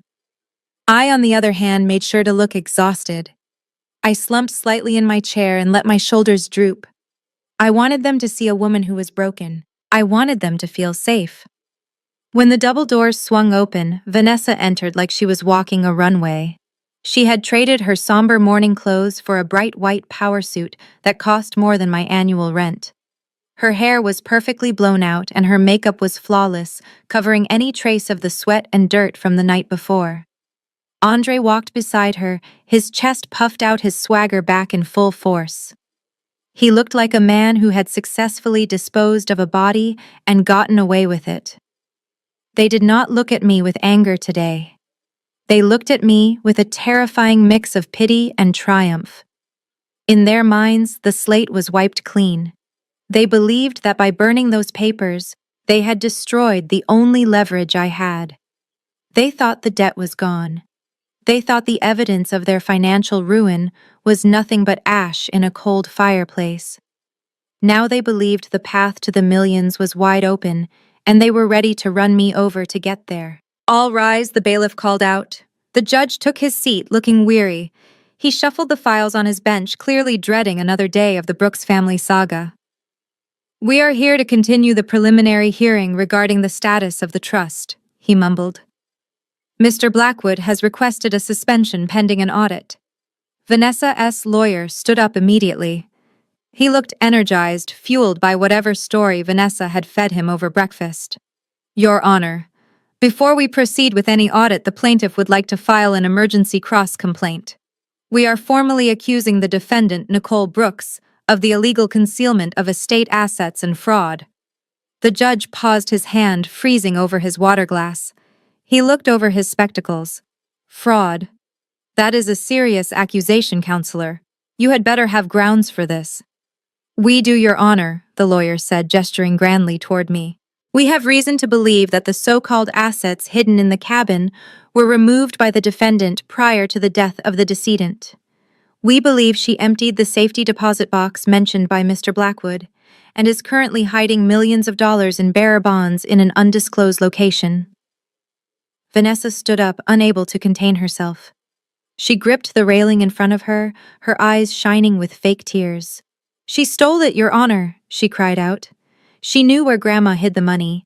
She took it all and filled the box with trash just to mock us. She is trying to starve us out. She wants to see her own family destitute while she sits on a fortune." I watched her performance with a cold fascination. It was breathtaking. She was using the failure of her own illegal break-in as the basis for a lawsuit. She was so convinced that money existed that she had convinced herself I stole it.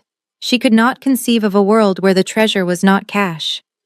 Mr. Blackwood leaned close to me. "They are digging their own grave," he whispered. "They are putting it on record that they believe the box is empty."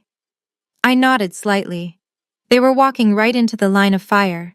They were so confident that the evidence was destroyed that they were inviting the court to look closer. The judge looked at me. "Ms. Brooks, do you have a response to these allegations?" I remained silent for a long moment. I let the tension build. I let Vanessa think she had cornered me. Then I looked up, not at the judge, but at Andre. I saw the smirk on his face. He thought he was untouchable.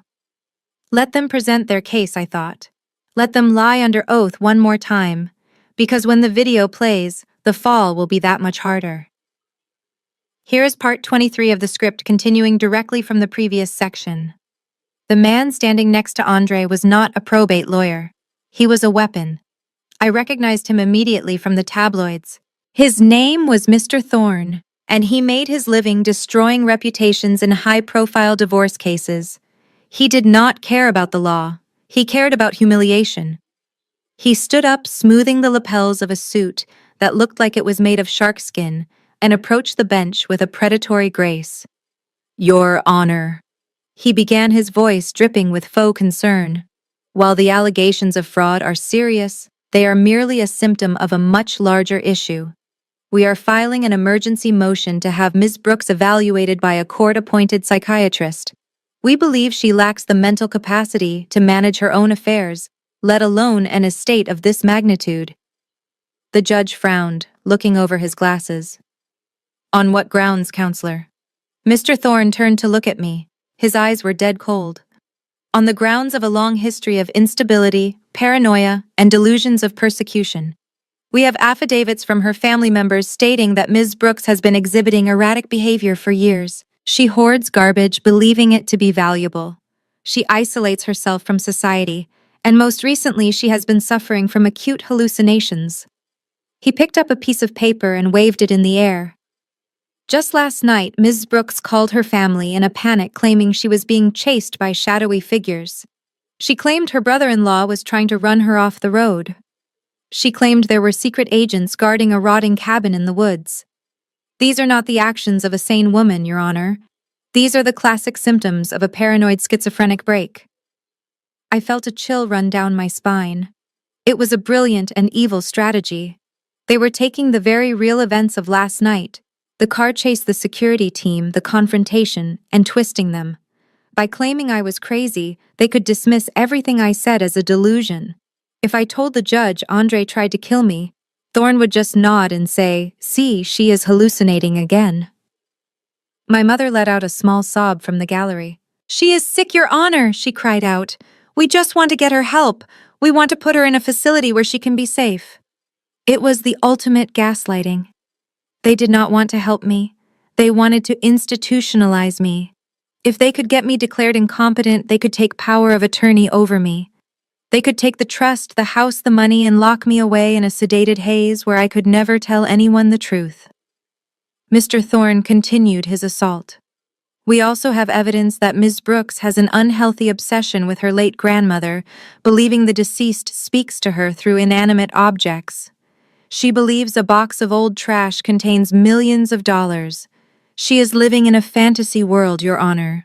For her own safety and the safety of the public, we request that she be remanded to a psychiatric hold immediately pending a full evaluation." Andre was watching me with a smug satisfaction. He thought he had found the perfect loophole. He did not need to beat me in court. He just needed to convince the world I was crazy. I looked at Mr. Blackwood. He was writing something on his legal pad. He did not look worried. He looked like a hunter who just watched the prey walk into the trap. He slid the pad over to me. On it, he had written a single word. Wait. I waited. I let Thorne finish his assassination of my character.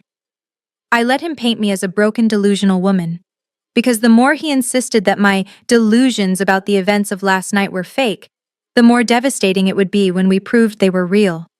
They were building a castle on a foundation of lies, and they had no idea I was holding the dynamite. My mother took the stand with the reluctance of a saint forced to testify against a sinner. She clutched a lace handkerchief in her hand, dabbing at eyes that were perfectly dry.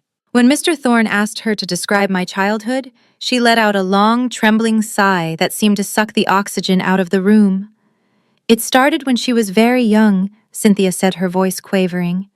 Nicole was never like other children. She was withdrawn. She would talk to people who were not there. We tried to get her help. We really did. But she was so resistant. She would lock herself in her room for days, claiming that we were trying to hurt her. She looked at me then with an expression of such profound sadness that for a second even I almost believed her. I watched my own mother rewrite my history in real time. The days I locked myself in my room were not due to paranoia. They were because she had grounded me for weeks at a time for minor infractions like getting a B in math or wearing a dress she did not like. The imaginary people I talked to were the characters in the books I read to escape the cold silence of that house. Mr. Thorne nodded solemnly. And has this behavior escalated recently, Mrs. Brooks? Oh yes, she whispered. Since her grandmother died, it has been terrifying. She calls us in the middle of the night screaming about conspiracies. She thinks everyone is out to get her. Just yesterday she accused her brother-in-law, a man who has done nothing but try to help her, of trying to kill her. A ripple of murmurs went through the gallery. I heard someone behind me whisper, "She looks normal, but I guess you never know." Another voice muttered, "It is always the quiet ones." I sat perfectly still. My hands were folded on the table. Inside I was screaming, but outside I was a statue. I knew that any reaction, any outburst, any tear would be used as proof of my instability. If I cried, I was hysterical. If I shouted, I was aggressive. If I laughed, I was manic. So I did the only thing I could do. I became invisible. It breaks a mother's heart to say this, Cynthia continued, letting a single tear finally escape. But Nicole is not well, not. She needs professional help. She needs to be in a facility where she cannot hurt herself or anyone else. We are just trying to save her from herself. Please, Your Honor, do not let her destroy her life because of a delusion. The performance was flawless. She was the grieving mother and I was the ungrateful, mentally ill daughter. The judge looked at me with genuine concern, and I realized with a jolt of terror that he was buying it. He was seeing a tragedy, not a con. Mr. Thorne turned to the judge. The family's testimony is clear, Your Honor. We are dealing with a severe case of paranoia. We ask that you grant the psychiatric hold immediately. I looked at Mr. Blackwood. He was not looking at the judge. He was looking at his watch. Then he looked at the double doors at the back of the room. He gave me a tiny, almost imperceptible nod. It was time. I stood up slowly. The room went quiet, waiting for the crazy woman to speak. Waiting for the outburst. "I have a question for the witness," I said, my voice calm and steady. Mr. Thorne sneered. "This is highly irregular, Your Honor." "Let her speak," the judge said. I looked at my mother. "Mom, you say I am delusional. You say I imagine things that are not there." She nodded, wiping her nose. "Yes, honey. We just want you to get better." I picked up the remote control for the courtroom's projection screen. Then I suppose I imagined what happened in the woods last night, too. I pressed the button. The screen behind the judge flickered to life, and the color drained from my mother's face faster than the blood from a wound. The silence that filled the courtroom following my mother's testimony was heavy and suffocating. It felt like the air had been sucked out of the room, leaving only the stale taste of betrayal. I did not move. I did not blink. I did not offer a single word of protest as the whispers in the gallery grew louder. To the casual observer, my lack of reaction looked like the catatonia Mr. Thorne had described. It looked like a woman who had finally broken under the weight of her own delusions. But inside, I was not broken. I was counting. I was counting the seconds it took for them to fully commit to their narrative. I was letting them paint themselves into a corner so tight that there would be no escape. Mr. Thorne took my silence as a white flag. He circled the defense table like a shark sensing blood in the water. He turned to the judge and spread his hands in a gesture of exasperated logic. "Your Honor, the record should reflect that the defendant is unresponsive." He boomed, his voice filling the cavernous room. "We have presented clear and convincing evidence of mental instability. We have heard heart-wrenching testimony from her own mother. And yet Ms. Brooks sits there refusing to defend herself, refusing to engage with this court. This is not just illness, Your Honor, this is obstruction." He walked back to his table and placed a hand on a stack of files. "Every day that Miss Brooks remains the nominal trustee of this estate is a day that the assets are in danger. A woman who cannot speak for herself cannot speak for a multi-million-dollar trust. She is a liability, a danger to the legacy her grandmother built." Vanessa was leaning forward in her chair. Her eyes were wide, fixed on the judge. She was practically vibrating with anticipation. She could see it happening. The gavel was about to fall. The money was about to be hers. She licked her lips nervously, a hungry reflex that betrayed her desperation. Therefore, Mr. Thorne continued, raising his voice for the final crescendo. "We move that the court strip Miss Brooks of all inheritance rights immediately. We ask for an emergency order removing her as trustee on the grounds of non-cooperation and mental incapacity. We ask that full control of the Brooks estate be transferred to the primary plaintiff, Vanessa Brooks, effective as of this moment." The judge looked down at me. His expression was pained. He was a man who respected the law, but he was also human. He saw a grieving family trying to save a sick relative. He saw a defendant who refused to speak. The logic was undeniable from his perspective. "Ms. Brooks," the judge said, his voice soft but firm, "this is a very serious motion. If you do not speak, if you do not offer a defense against these claims, I will have no choice but to rule in favor of the plaintiff. Do you understand what is at stake here? You are about to lose everything." I looked at the judge, then I looked at my parents. My father was staring at the floor, unable to watch the final execution of his daughter's rights. My mother was dabbing her dry eyes, playing the victim until the very end. And Andre was smiling. It was a small, cruel smile of a man who thinks he has gotten away with murder. I did not answer the judge. I did not plead for mercy. I just sat there, letting the tension stretch until it was almost unbearable. They wanted me to be crazy. They wanted me to be silent. So I gave them exactly what they wanted, right up until the moment I decided to burn their world down. The judge sighed and reached for his gavel. "Let the record show that the defendant has waived her right to respond. I am prepared to rule." The gavel hovered in the air like a guillotine blade waiting to drop. The judge took a breath, ready to pronounce the sentence that would erase my existence as a legal entity. He opened his mouth to speak, but he never got the chance. I stood up. I did not jump up. I did not rush. I rose from my chair with a slow, deliberate motion that commanded more attention than any shout could have. The movement was so unexpected that the judge actually paused. Mr. Thorne stopped his pacing. Vanessa's smile faltered just for a fraction of a second. "Ms. Brooks," the judge asked, his voice wary, "do you have something to say?" I did not answer him. I did not look at him. I turned my body slowly until I was facing the gallery. I looked past the expensive suits of the lawyers. I looked past the smug grin on Andre's face. I looked past the hunger in Vanessa's eyes. I locked eyes with the two people sitting in the second row. My parents. My mother Cynthia looked away, clutching her handkerchief like a shield. My father Richard stared back, his jaw set in a hard line, but I saw the tremor in his cheek. They were about to watch their daughter be declared insane. They were about to sign away my freedom to save their own financial skins. "I have one question," I said. My voice was not loud, but it carried to the back of the room. It was steady. It was sane. I took a step toward the railing. The bailiff tensed, ready to intercept me, but I stopped. I just wanted to be close enough to see the truth in their eyes. Mom. Dad.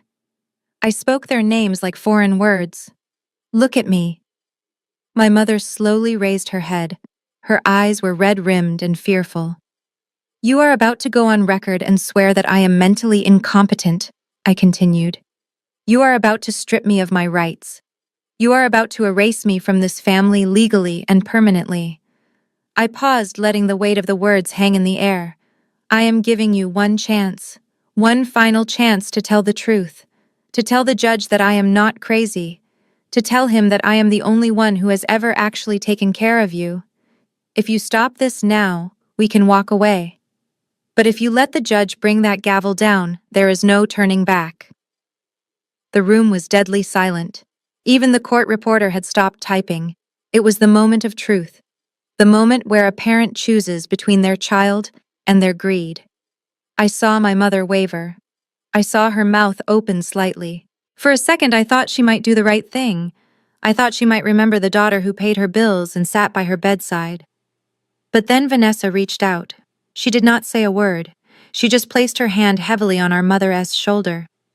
It was a gesture of dominance, a reminder of who held the power now, a reminder of the debt. My mother's mouth snapped shut. She looked down at her lap. I turned to my father. Dad, are you sure you want to do this? He looked at me, and in his eyes I saw the answer before he even spoke. He did not see a daughter. He saw an obstacle. He saw a liability, and he was ready to liquidate it. My father's face turned a deep modeling shade of red. He gripped the wooden railing in front of him so hard that his knuckles turned white. The mask of the grieving, concerned father dissolved completely, leaving only the bitter, bankrupt man underneath. The silence I had offered him was not a lifeline. It was an insult. You are a disgrace, he screamed. The sound echoed off the high ceiling, startling the stenographer who jumped in her seat. You are a disgrace to this family. You have been nothing but a weight around our necks since the day you were born. Stop this acting. Stop this nonsense. Sign the papers, Nicole. Sign them and get out of my sight. The courtroom gasped. The judge reached for his gavel, his face hardening at the outburst. But I did not flinch. I did not cry. That shout was the closure I had been looking for. It was the permission I needed. They had made their choice. They had chosen the lie over the daughter. I nodded slowly. It was a small movement, barely a tilt of my head, but Mr. Blackwood saw it. He had been waiting for it. He knew that nod meant the gloves were off. Very well, I said softly, if that is your final answer. Mr. Blackwood stood up. He did not object to my father's outburst. He did not address the opposing counsel who was looking at my father with a mixture of annoyance and alarm. He simply picked up a small silver USB drive from the table. It glinted under the harsh fluorescent lights like a bullet casing. He walked toward the court clerk's station where the audio-visual control panel was located. Mr. Thorne realized something was wrong. He stepped forward, his shark-skin suit rustling. Objection, he shouted, pointing a finger at Blackwood. What is he doing? Discovery is closed. You cannot introduce surprise evidence at a preliminary hearing. This is a procedural violation. Mr. Blackwood ignored him. He leaned over the console, moving with a lethal precision. Your Honor, he said, his voice calm and authoritative, cutting through Thorne's bluster. The defense would like to present Exhibit A. We call it a rebuttal to the claim of insanity. I object, Thorne roared. This is ambush litigation. We have not seen this footage. The judge held up a hand, silencing the room. He looked from my red-faced father to the calm, steely figure of Mr. Blackwood. Overruled, the judge said. Given the severity of the accusations against Miss Brooks and the violent outburst we just witnessed from the plaintiff, I am inclined to see what she has to say. Proceed, Mr. Blackwood. Mr. Blackwood inserted the USB drive into the port. There was a soft electronic chime that sounded like a bell tolling for a funeral. He typed a password into the console with rapid, practiced keystrokes. Vanessa looked at Andre. Her confidence was starting to crack. She whispered something to him, but he just shook his head, his eyes fixed on the large white projection screen behind the judge's bench. He looked nervous. He knew that technology was the one thing he could not bully. The screen flickered. A blue light washed over the courtroom, illuminating the dust motes dancing in the air. Then the blue faded. "I suggest you watch closely," I said, looking directly at my father. "You wanted to see my delusions. Well, here they are." The screen went black for a second, and then a timestamp appeared in the top corner. 2:14 a.m. The image resolved into a crisp, high-definition night vision shot of a familiar wooden cabin. The room went dead silent. The show was about to begin. The video on the screen was not grainy security footage, it was cinema quality. The infrared technology turned the dark cabin into a sharp, high-contrast stage where every movement was magnified. The audio was crystal clear, amplified by the courtroom speakers, so that every heavy breath and whispered curse sounded like it was happening right next to us. On the screen, Andre raised the crowbar. The sound of metal striking old wood cracked through the courtroom like a gunshot. The people in the gallery jumped.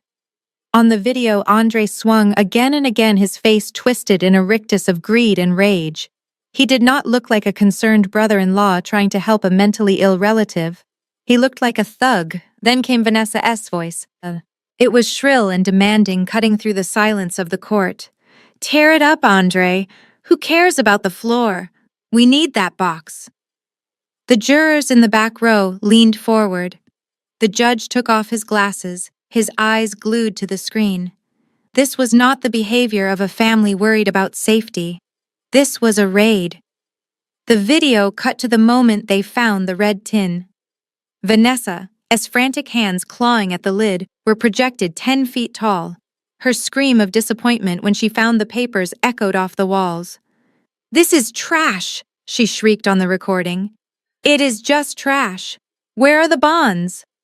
In the courtroom, the real Vanessa let out a strangled gasp. She tried to stand up, but her lawyer grabbed her wrist and yanked her back down, his face pale. He knew exactly what was happening. His motion for a psychiatric hold was evaporating with every second of footage, but the final nail in the coffin was yet to come. The camera zoomed in on the fireplace. My father Richard walked into the frame. The man who had just screamed that I was a disgrace.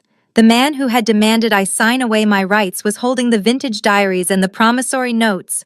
"Burn it," Andre's voice commanded from off-screen, and my father did not hesitate. The entire courtroom watched as Richard Brooks struck a lighter and set fire to the documents. The flames licked up the yellowed pages.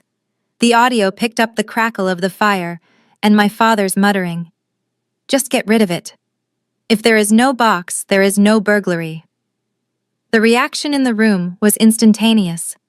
A collective gasp swept through the gallery, followed by a rising tide of murmurs and shocked whispers. The press reporters in the front row were typing furiously. The stenographer looked up with her mouth slightly open.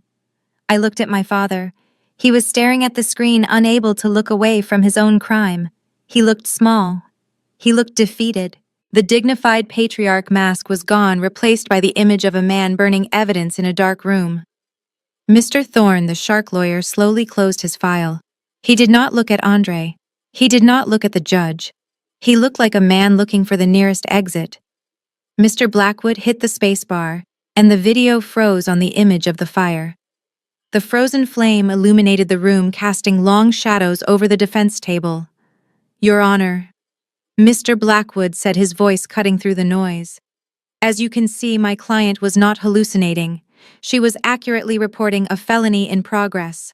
A felony committed by the very people asking you to question her sanity." The judge stood up. His face was a mask of thunder. He slammed the gavel down so hard I thought the handle would snap.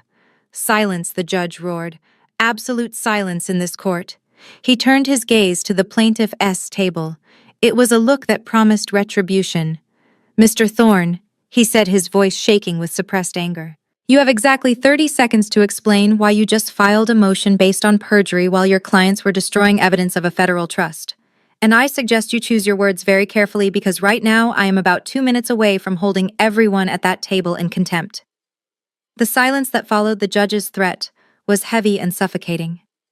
Mr. Thorne wiped his forehead with a silk handkerchief, his shark-like confidence completely evaporated.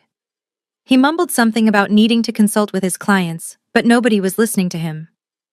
All eyes were fixed on the frozen image on the screen, the orange flames consuming the papers in the fireplace. Mr. Blackwood walked slowly toward the plaintiff's table. He moved with the gravity of a coroner approaching a body. He stopped just a few feet away from Andre and looked down at him. Andre was still staring at the screen, his mouth slightly open, his face a mask of confusion. He still did not understand what he had done. He thought he had just burned a few humiliating IOUs. "You called it trash," Mr. Blackwood said, his voice low and resonant in the quiet room. "You called it garbage. You told the court that Ms. Brooks was hoarding worthless paper." He turned to face the judge. "Your Honor, what the plaintiff referred to as diaries were actually the original laboratory notebooks of Edith Brooks from the 1950s. Before she was a grandmother, she was a chemical engineer. She spent 10 years developing a method to stabilize natural indigo dyes without using synthetic mordants." Vanessa let out a scoff, a sharp, nervous sound. "Who cares about dye?" she hissed. "We are talking about money." Mr. Blackwood looked at her with a pity that was worse than anger. "That is exactly what we are talking about, Ms. Brooks. The fashion industry has pivoted back to organic, sustainable materials. Synthetic dyes are being phased out. The formulas in those notebooks were the holy grail of the textile industry. They were the only existing record of a lost process that is now worth a fortune." He picked up a document from his briefcase and held it up. "This is a letter of intent from the Arnaud Group in Paris. They have been in negotiations with the trust for 6 months. They offered to purchase the intellectual property rights to those formulas for a lump sum."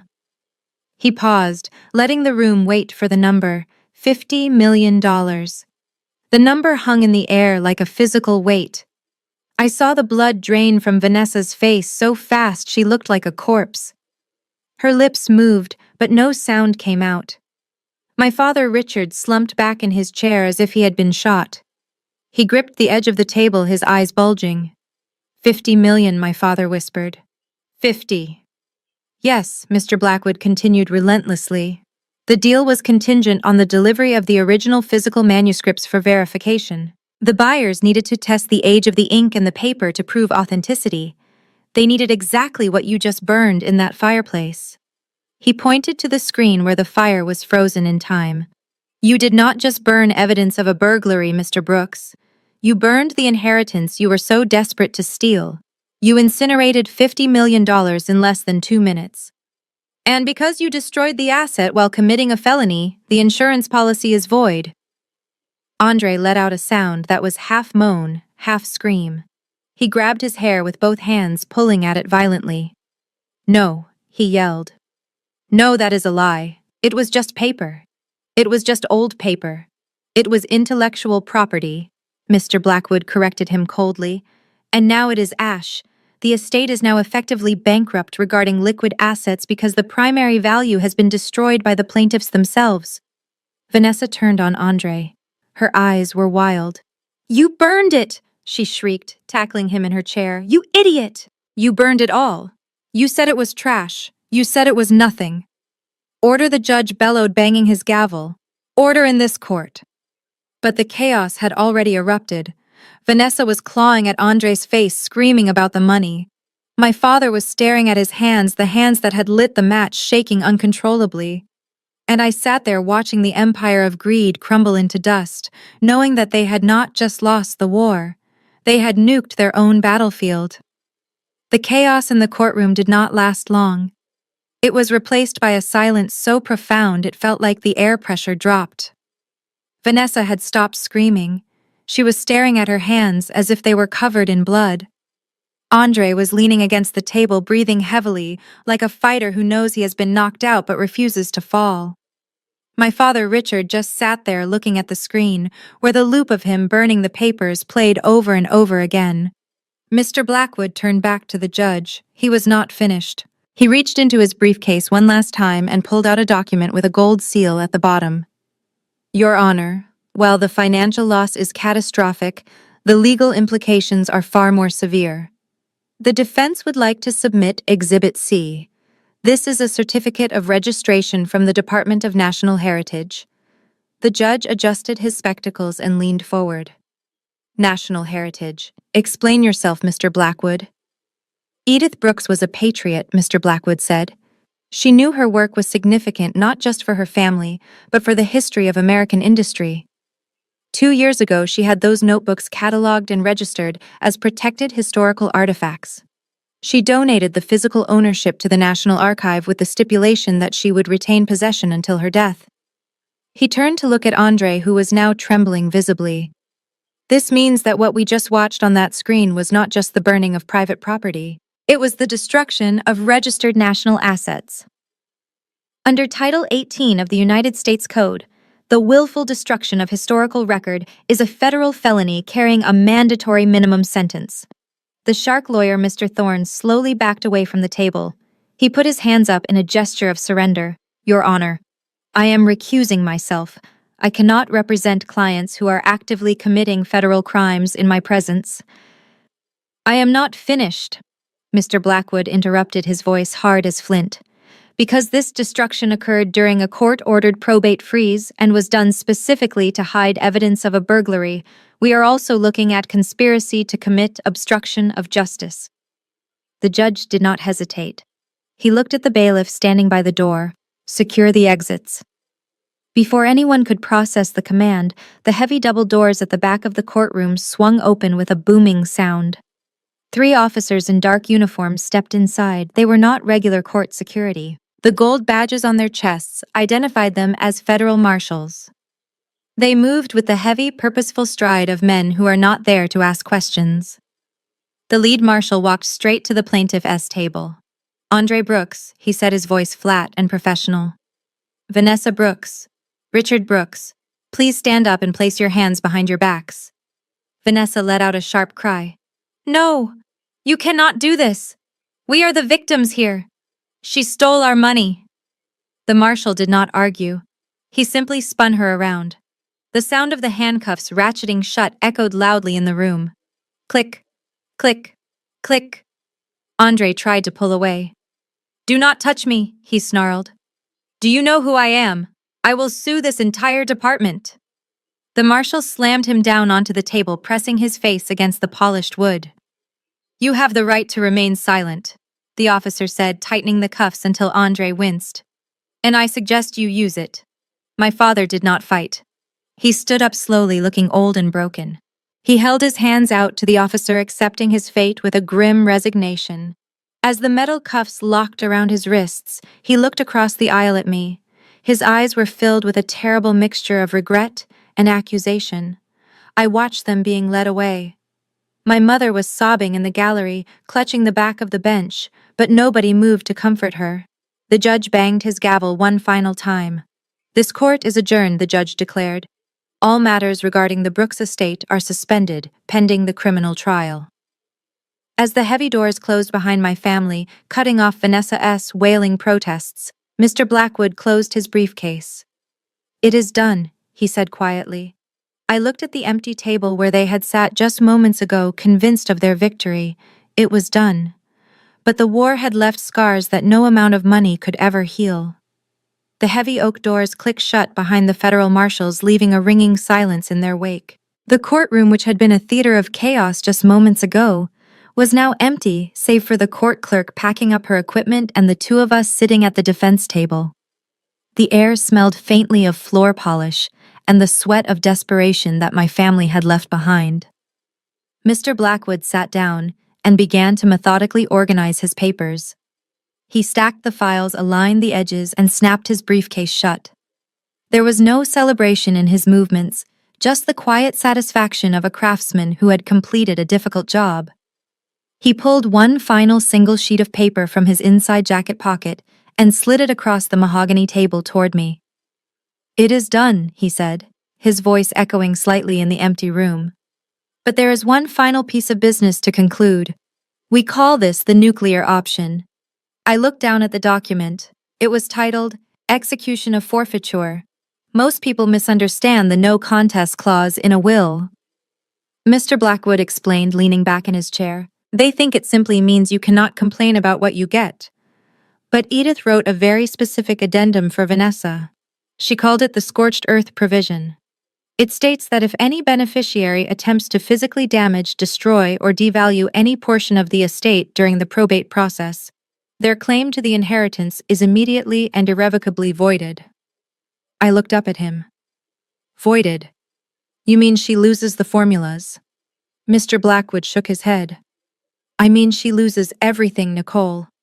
Every single penny. By lighting that match, Vanessa did not just burn $50 million of intellectual property. She burned her right to the house, the stocks, the cash accounts, and the trust fund. The law treats her action as an act of financial war against the estate, and the penalty for that war is total disinheritance. He tapped the paper with his index finger. As of this moment, Vanessa Brooks is no longer an heir. She is a legal stranger to this family. She walks away with nothing but her debts and her criminal record. And Andre? I asked. He is liable for restitution, Blackwood replied.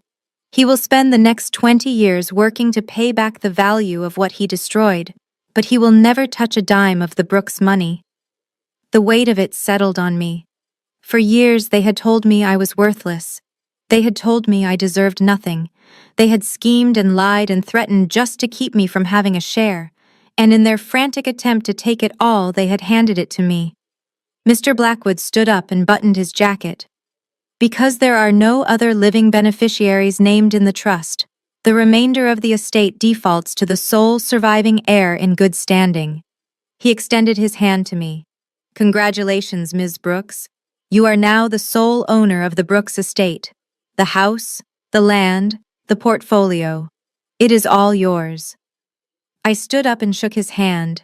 His grip was warm and firm. I did not feel triumphant. I did not feel giddy. I felt a profound sense of peace. The noise was finally over. The wolves had been chased away from the door.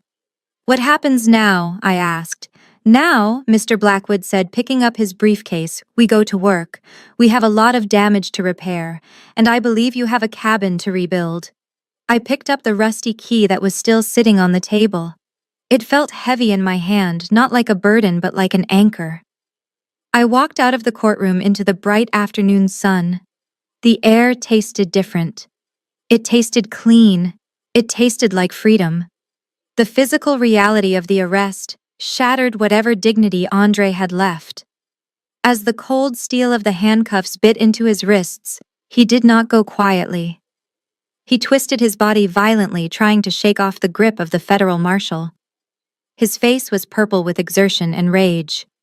He looked wildly around the courtroom, searching for an ally, searching for a weapon, searching for anyone who would listen to his delusions of power. "Get your hands off me!" he bellowed, spitting saliva onto the polished floor. "You are making a mistake. Do you know who I am? I am a businessman. I have rights. You cannot arrest me based on a doctored video. That footage is fake. It is a deep fake. My lawyer will have your badge for this." The marshal did not even blink. He simply tightened his grip, forcing Andre to bend forward at the waist. "We are not arresting you for the video, sir," he said, his voice calm and bored. "We are arresting you for the felony trespassing and the verified death threats against a federal witness captured on that video. And considering you just tried to assault the defendant in open court, I am adding resisting arrest to the list." Andre looked up and his eyes locked onto mine. For a second, the fear was gone, replaced by pure, unadulterated hatred. "I will get you for this, Nicole," he screamed, struggling against the restraints. "You think this is over?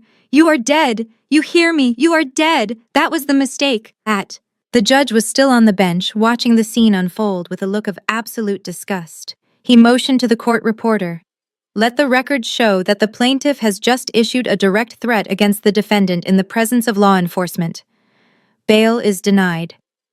Beside him, Vanessa was watching her world disintegrate. She looked at her husband, thrashing like a wild animal. She looked at the judge, writing down the order that would keep Andre in a cell until trial. And then she looked at herself. I could see the gears turning in her head. She realized that the ship was going down, and she had one split-second decision to make. She could drown with the captain, or she could push him under to save herself. It was not a hard choice for Vanessa. She let out a wail that was piercing enough to shatter glass. She dropped to her knees, her hands cuffed behind her back, tears streaming down her face in a torrent of practiced agony. It was him, she shrieked, looking up at the marshal. It was all him. I did not want to go to the cabin. I begged him to stop. He forced me. He said he would hurt me if I did not help him find the money. Andre froze. He stopped struggling and turned his head to look at his wife. His mouth fell open in genuine shock. Vanessa, what are you saying? He is a monster! Vanessa sobbed, playing to the gallery, playing to the judge, playing for her life. He has a gambling problem. He owes money to dangerous people. He dragged me into this. I am a victim here. I am just a scared wife who did what she was told. Please do not take me to jail. I did not burn anything. He lit the match. You saw the video. He did it all. Andre stared at her for a heartbeat, and then his shock turned into a fury that dwarfed his earlier anger. You lying witch, he roared, trying to lunge at her. You came up with the plan. You are the one who needed the money for your crypto scams. You drove the car. The marshals had seen enough. They hauled Andre backward, dragging him toward the side exit. He kicked and screamed, cursing his wife, cursing me, cursing the world. Vanessa was dragged out right behind him, still weeping, still screaming that she was innocent, still blaming the man she had promised to love and cherish. I watched them disappear through the heavy doors. The sound of their voices shouting accusations at each other faded down the hallway until the heavy thud of the exit door cut them off completely. They were gone. The courtroom was suddenly quiet. The energy of their toxicity had been sucked out of the room, leaving only the stale air of justice. I looked at the empty space where they had stood. They deserved each other, I thought. They were perfect for one another right until the end. And now they could spend the next 20 years discussing who was truly to blame through a pane of reinforced glass. The silence that followed the departure of the marshals was heavy and suffocating. My parents stood alone in the center of the courtroom, looking like actors who had forgotten their lines. My mother, Cynthia, was clutching her pearl necklace so tightly I thought the string might snap. My father, Richard, looked aged 10 years in 10 minutes. He stared at the closed doors where his favorite daughter had just been dragged away in handcuffs, then slowly turned his gaze to me. I expected anger. I expected screaming. But what I got was a pathetic attempt at reconciliation. My mother took a tentative step forward, her face crumpling into a mask of practiced martyrdom.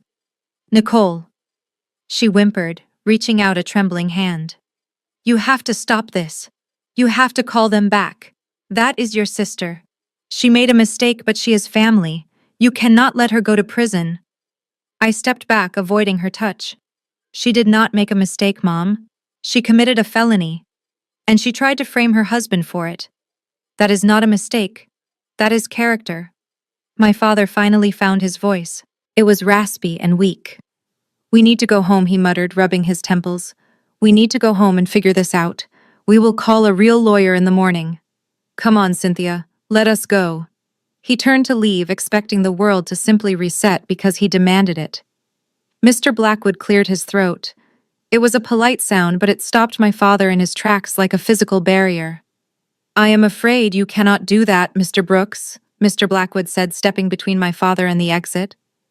My father frowned. Get out of my way. I am going to my house.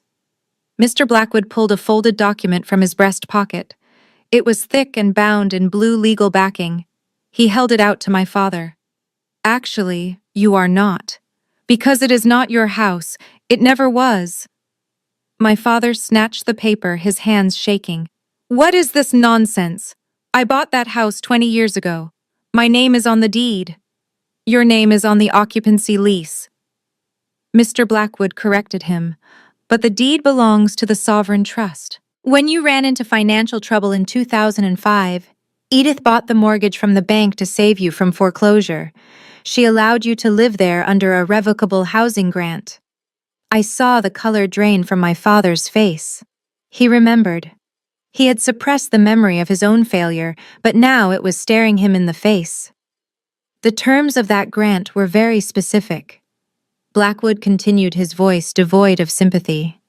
You were allowed to occupy the residence as long as you acted as a guardian of the family legacy. The contract explicitly states that any action taken to damage, diminish, or destroy trust assets constitutes a material breach of lease. Blackwood pointed to the black screen where the video had played. When you stood in that cabin and held the flashlight while Andre destroyed the dye formulas, you violated the contract. You were an accomplice to the destruction of the very trust that puts a roof over your head. My mother gasped, covering her mouth. You are kicking us out.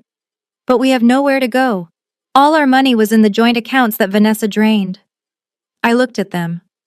For the first time, I saw them not as giants who controlled my life, but as two irresponsible people who had lived off the generosity of a woman they despised. They had bitten the hand that fed them for decades, and now they were shocked that the hand had pulled away. Mr. Blackwood looked at me. The trust is yours now, Nicole. As the sole trustee, it is your decision. Do we enforce the breach, or do we grant clemency? My parents looked at me. Their eyes were wide and terrified. For a moment I saw a flicker of hope. They thought I would crumble. They thought the old obedient Nicole would surface and save them. I looked at the man who called me a disgrace. I looked at the woman who called me insane. You have 30 days to vacate, I said, my voice steady and cold. I will send a moving crew to collect any items that do not belong to the estate. Everything else stays. Nicole, please! My father begged, his pride finally broken. You cannot do this. We are your parents, and she was your mother, I replied, picking up my purse. You burned her legacy. I am just balancing the books. I turned and walked toward the door, Mr. Blackwood falling into step beside me. Behind us, my mother began to scream, but I did not stop. I walked out of the courtroom and into the rest of my life, leaving them to face the consequences they had spent a lifetime avoiding. The autumn light over the Seine was a soft gold that felt a world away from the harsh fluorescent glare of the American courtroom. I stood on the balcony of the Musée des Arts Décoratifs, overlooking the Tuileries garden. The air smelled of rain and roasted chestnuts. I adjusted my white cotton gloves and looked down at the display case in front of me. Inside, resting on velvet cushions, were the charred but salvaged remains of my grandmother's notebooks. The curator, a tall woman with impeccable glasses, smiled at me. The restoration team performed a miracle, Ms. Brooks, she said in soft accented English. The chemical formulas are legible. The Arnault group has already begun the synthesis of the indigo. Your grandmother's legacy will color the next season of Paris Fashion Week. I smiled. It was not the manic, triumphant smile of Vanessa finding a box. It was the quiet smile of someone who had protected something fragile and seen it bloom. Thank you, I said. She would have loved to see this. She always wanted her work to end up in Paris. I left the museum an hour later, walking along the cobblestone streets with a lightness in my step that I was still getting used to. I was not looking over my shoulder. I was not worrying about a car following me. I was just Nicole Brooks, archivist, philanthropist, and for the first time in my life, a free woman. My phone buzzed in my coat pocket. A single long vibration. I pulled it out. I did not recognize the number at first, but the area code stopped me in my tracks. It was from back home. I swiped the screen to unlock it. The message was long, a wall of text that had clearly been typed with shaking, desperate fingers. Nicole, please answer. It is Mom. We are living in a basement apartment in Queens. The heating does not work. Your father has a bad cough and we cannot afford the medication. The landlord says he will evict us on Tuesday if we do not pay. I know we said terrible things, but we are your parents. Just $5,000. Please, we are family. Do not let us freeze. Love, Mom. I stood there on the corner of the busy boulevard, people bustling past me with baguettes and shopping bags. I read the message twice. 6 months ago, those words would have sent me into a spiral of guilt.